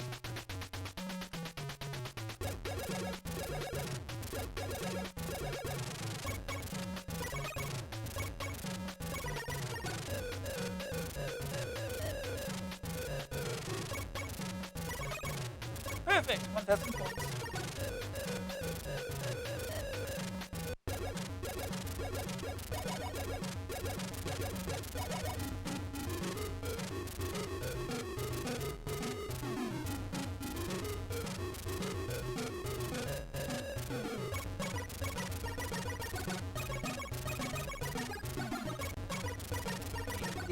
That's not any either. It's lightning.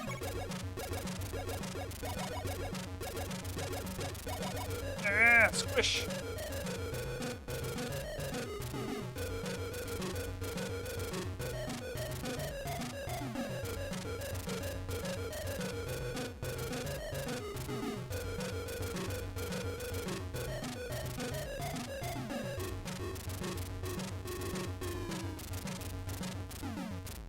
Squish.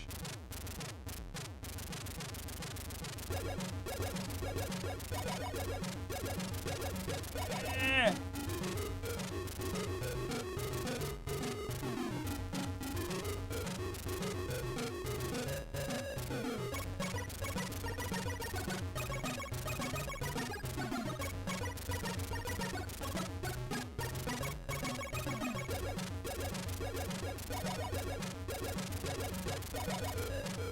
Question mark. Perfect, 1,000 points. Okay, fine. Bonus level.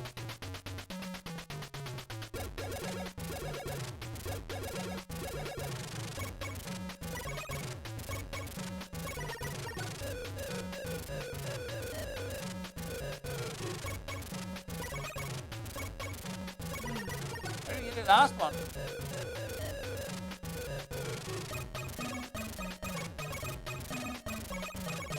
Yeah, there he's going that direction.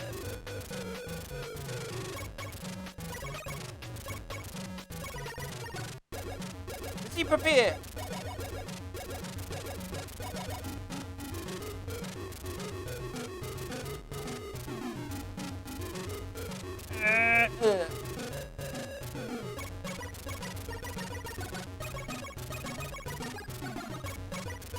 Does this mean we can kill them?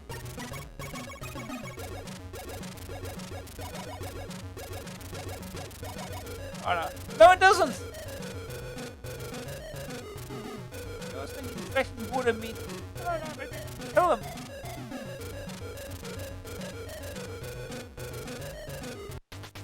Bonus level.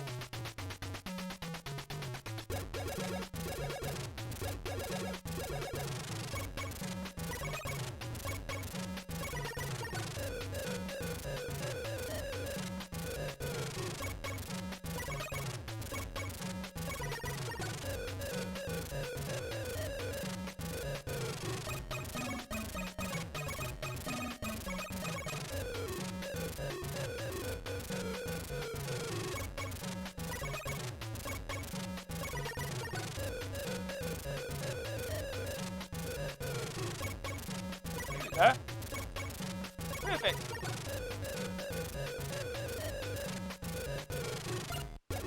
Does he prepare?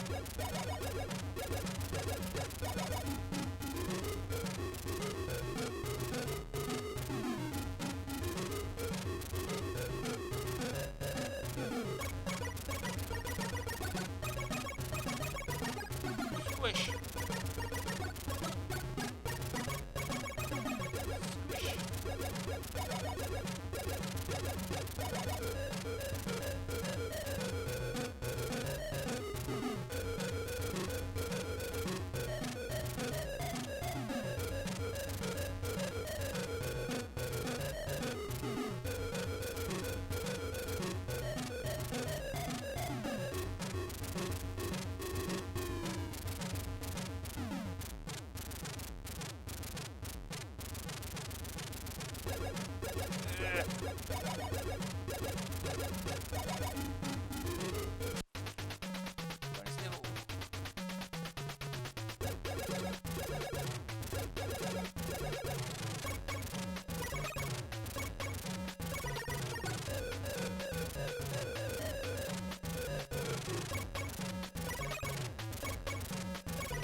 Stucky.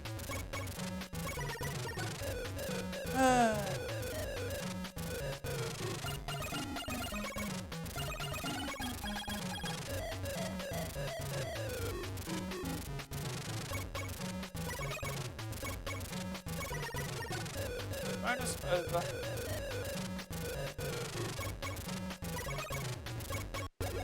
Ready, prepare.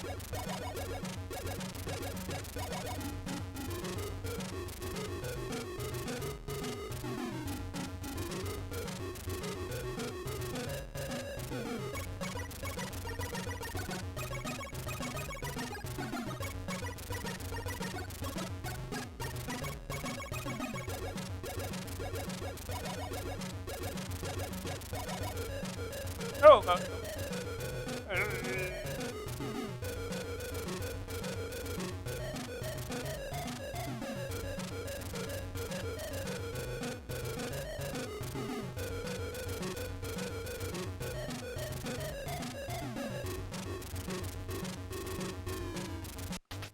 Bonus level.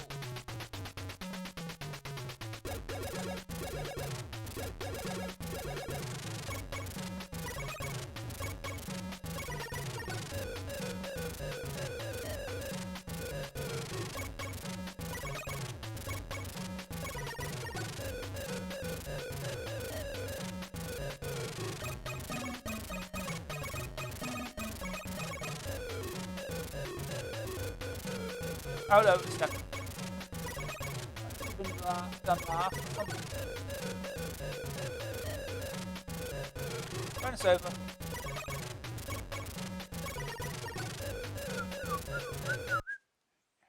Right, yeah, save Denzel. Denzel says, "Yo, Dizzy, lay some skin on you."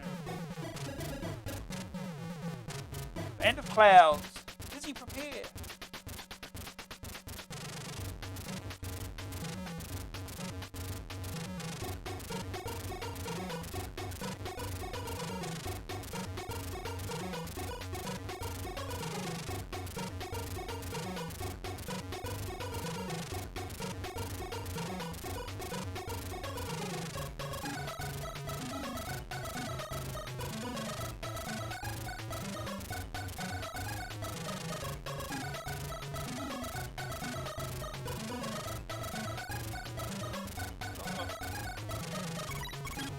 Ah, you're right.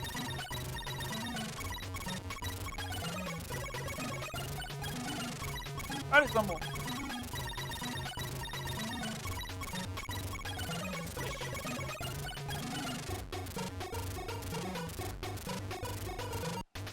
Bonus level.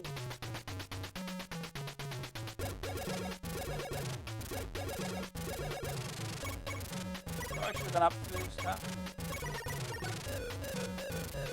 Screwed it.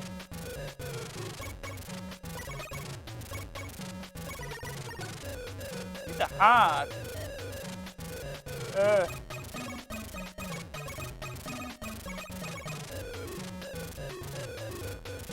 Bonus over.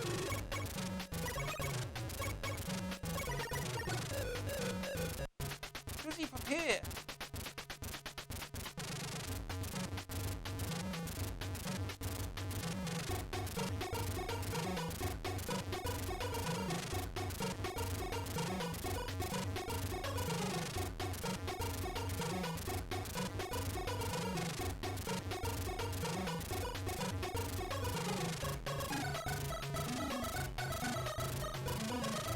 I mean, I'm invincible? Yes, it does.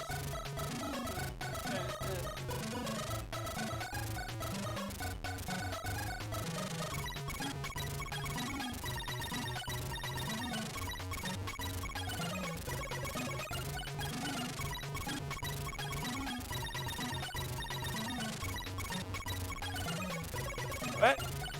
Oh, stops you from going, wrapping around. Okay, that's what it does. Doesn't seem good.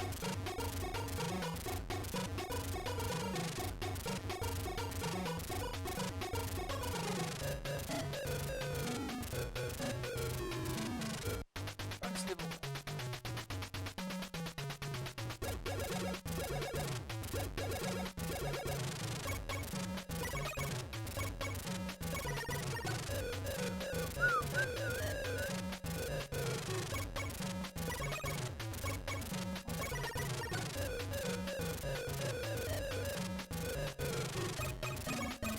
Oh, that's a easy.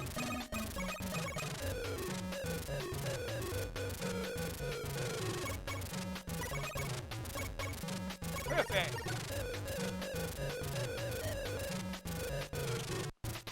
Dizzy, prepare.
Right, it's gonna give you 10,000 of this.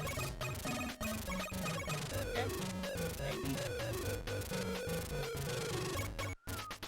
Dizzy, prepare.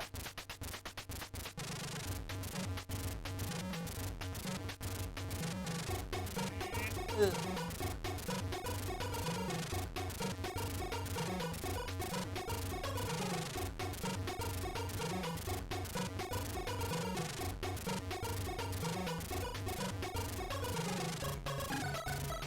I'm filling up.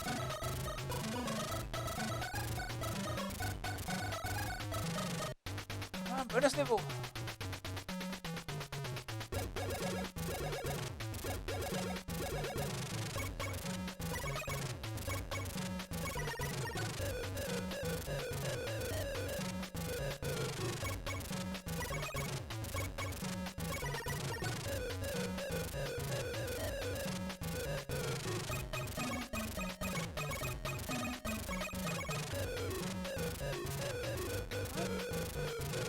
Perfect.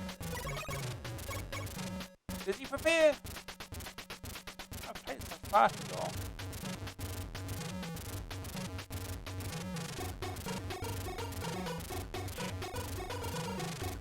All the bananas.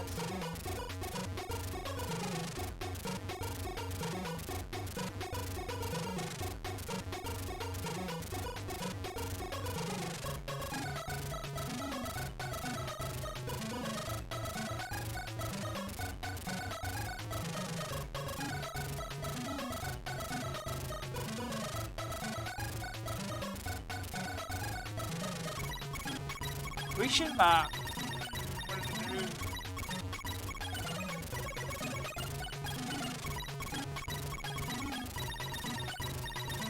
Squish. Oh no!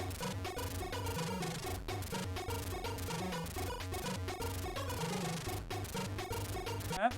Bonus level! I'm gonna be up all night playing this damn game.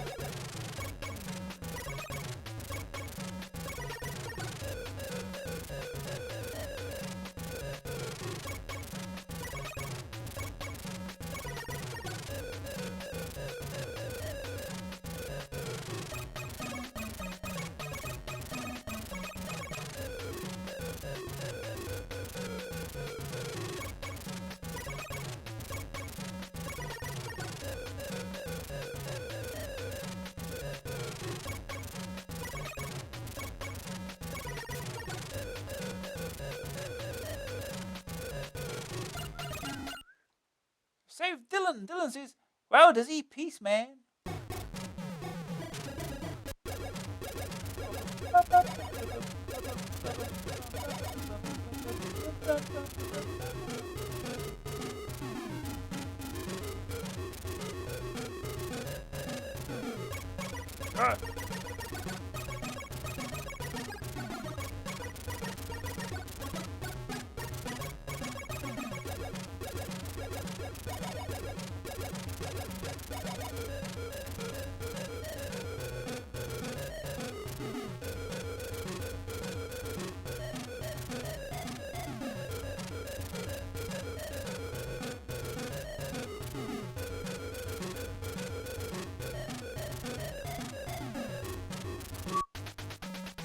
Level.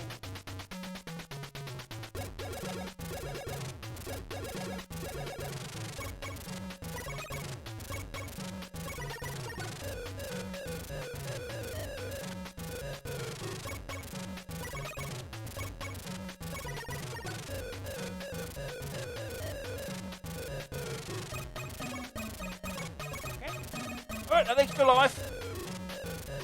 Okay, that might be right, this game might be a little easy.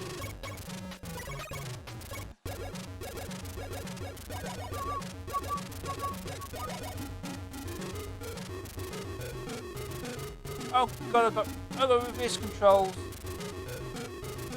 I love that mechanic in games.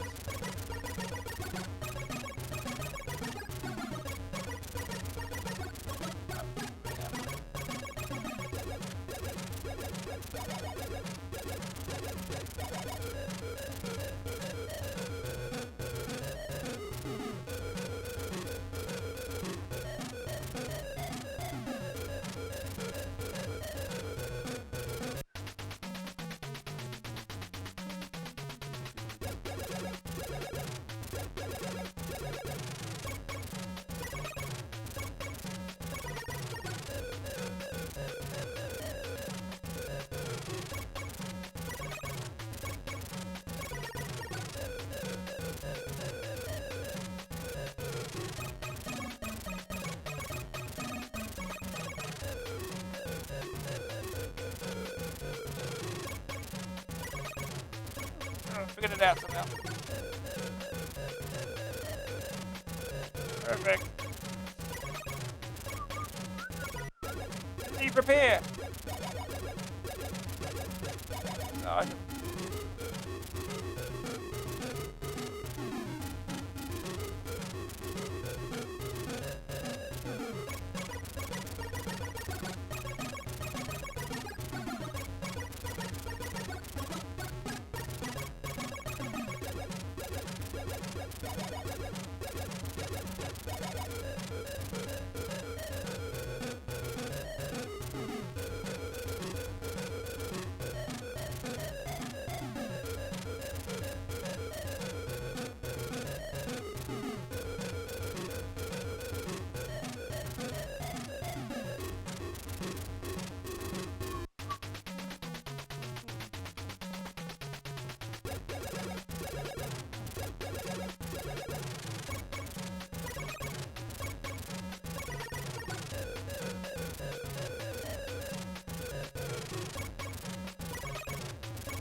Perfect! Dizzy, prepare!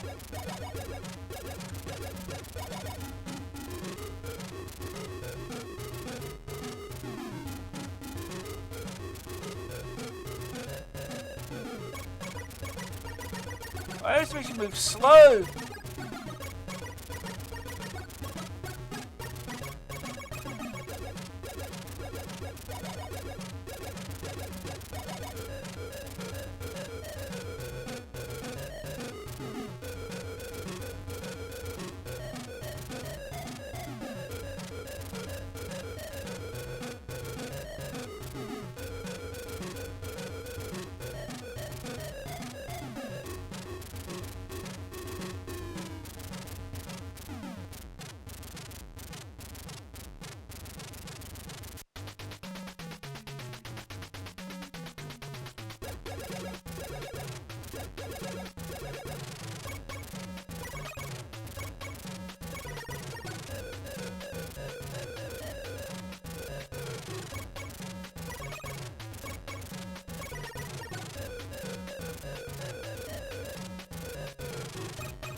Oh, that's a problem.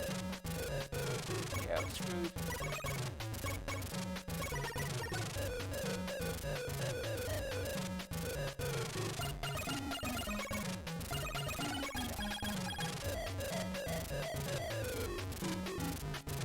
Just over.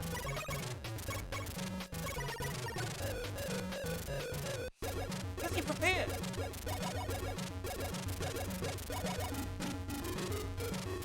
Yeah. Eat him.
Perfect. 1,000 points. Bonus level.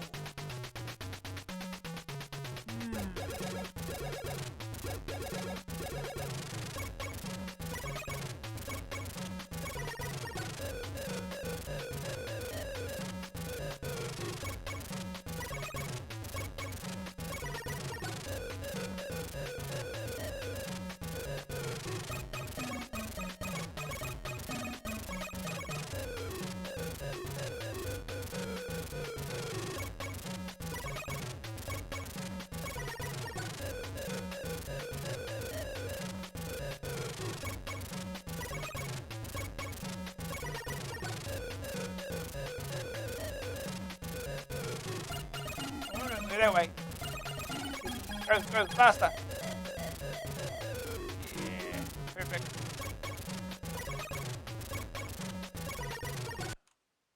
Oh, you saved Grand Dizzy. Grand Dizzy says, thank you, young Dizzy.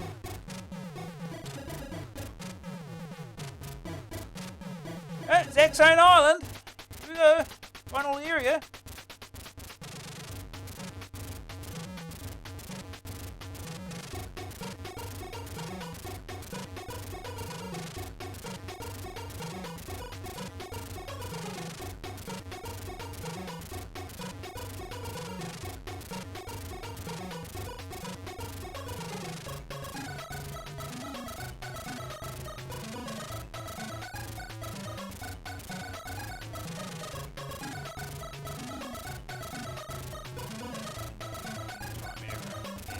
them all.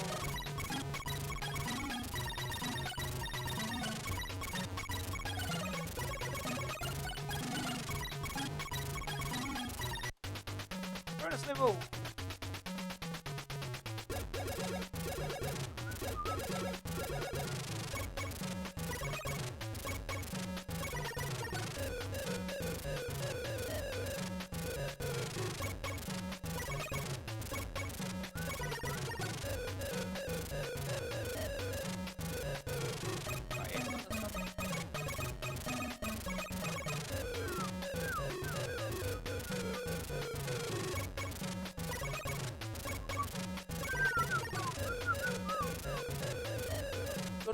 Midnight. Oh, play this far too long. I won't finish it though. There's more to add to the list.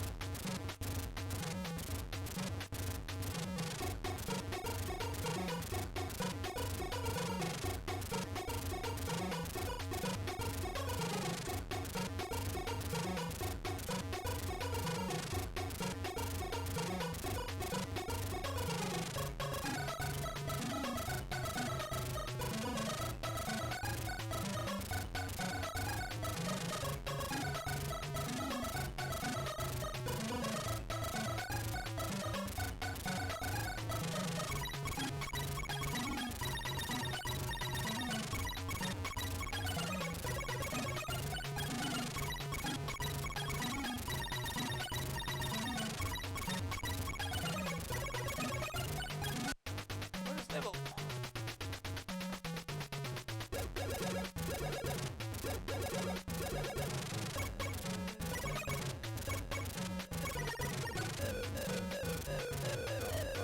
Oh, yeah, I see.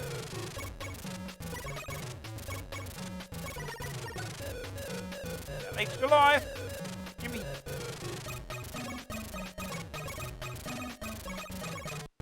Did you prepare?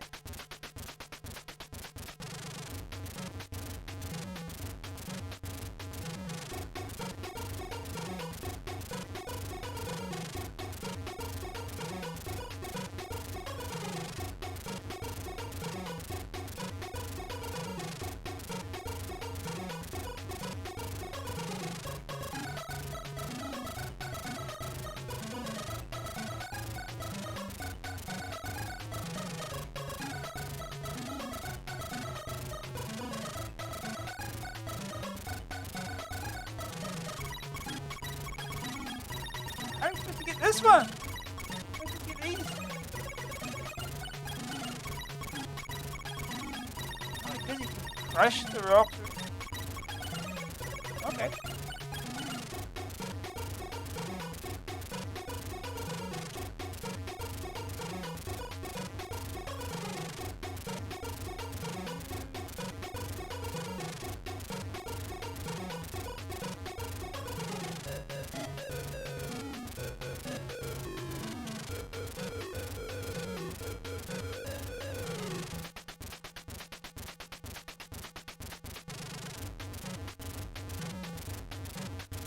How do we get this?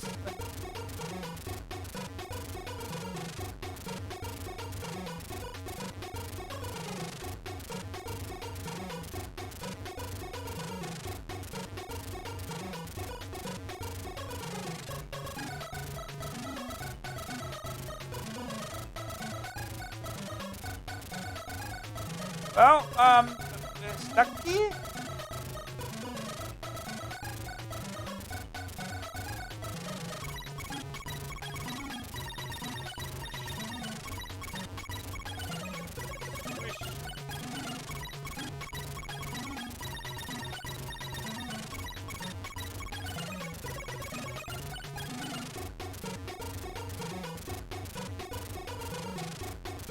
Oh, that.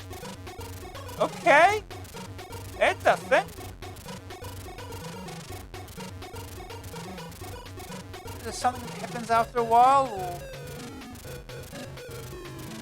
I like to call it?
up.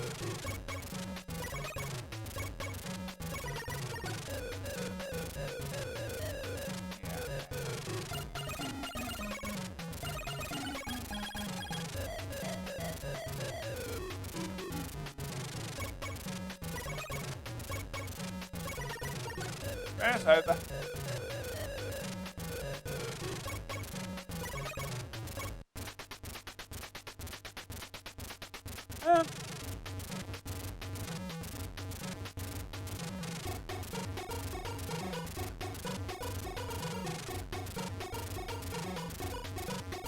Oh no. Oh, we lost 5. That didn't happen for a while.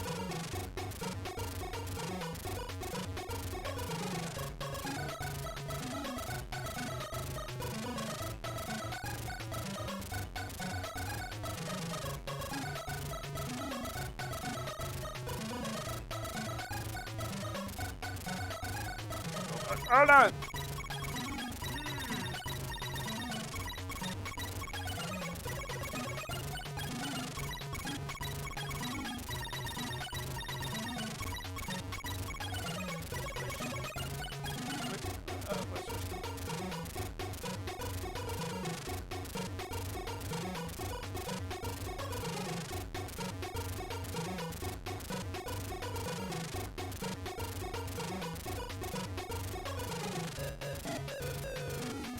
Huh?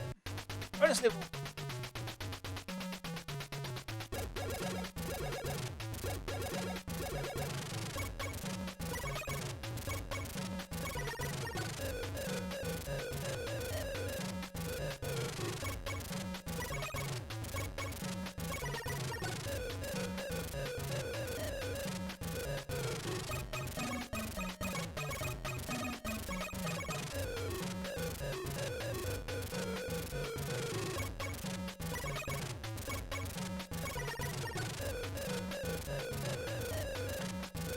That one.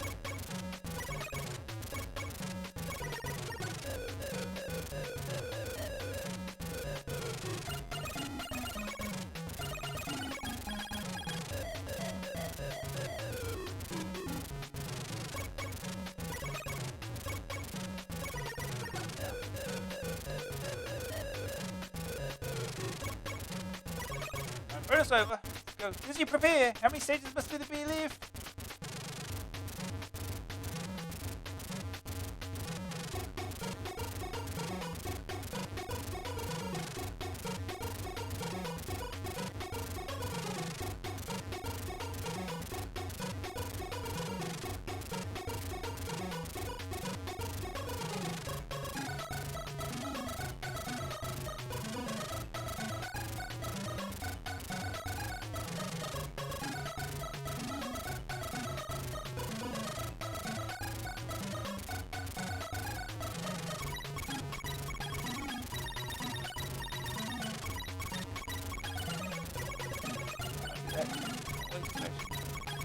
Yeah.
Oh, I should have. That way. Get another extra life. Perfect. 1,000 points. You have saved Daisy. Daisy says, Dizzy, my hero. Congratulations, you have rescued the Dizzy mob. Now they can have their holiday and be refreshed, ready for their next tour. Game over.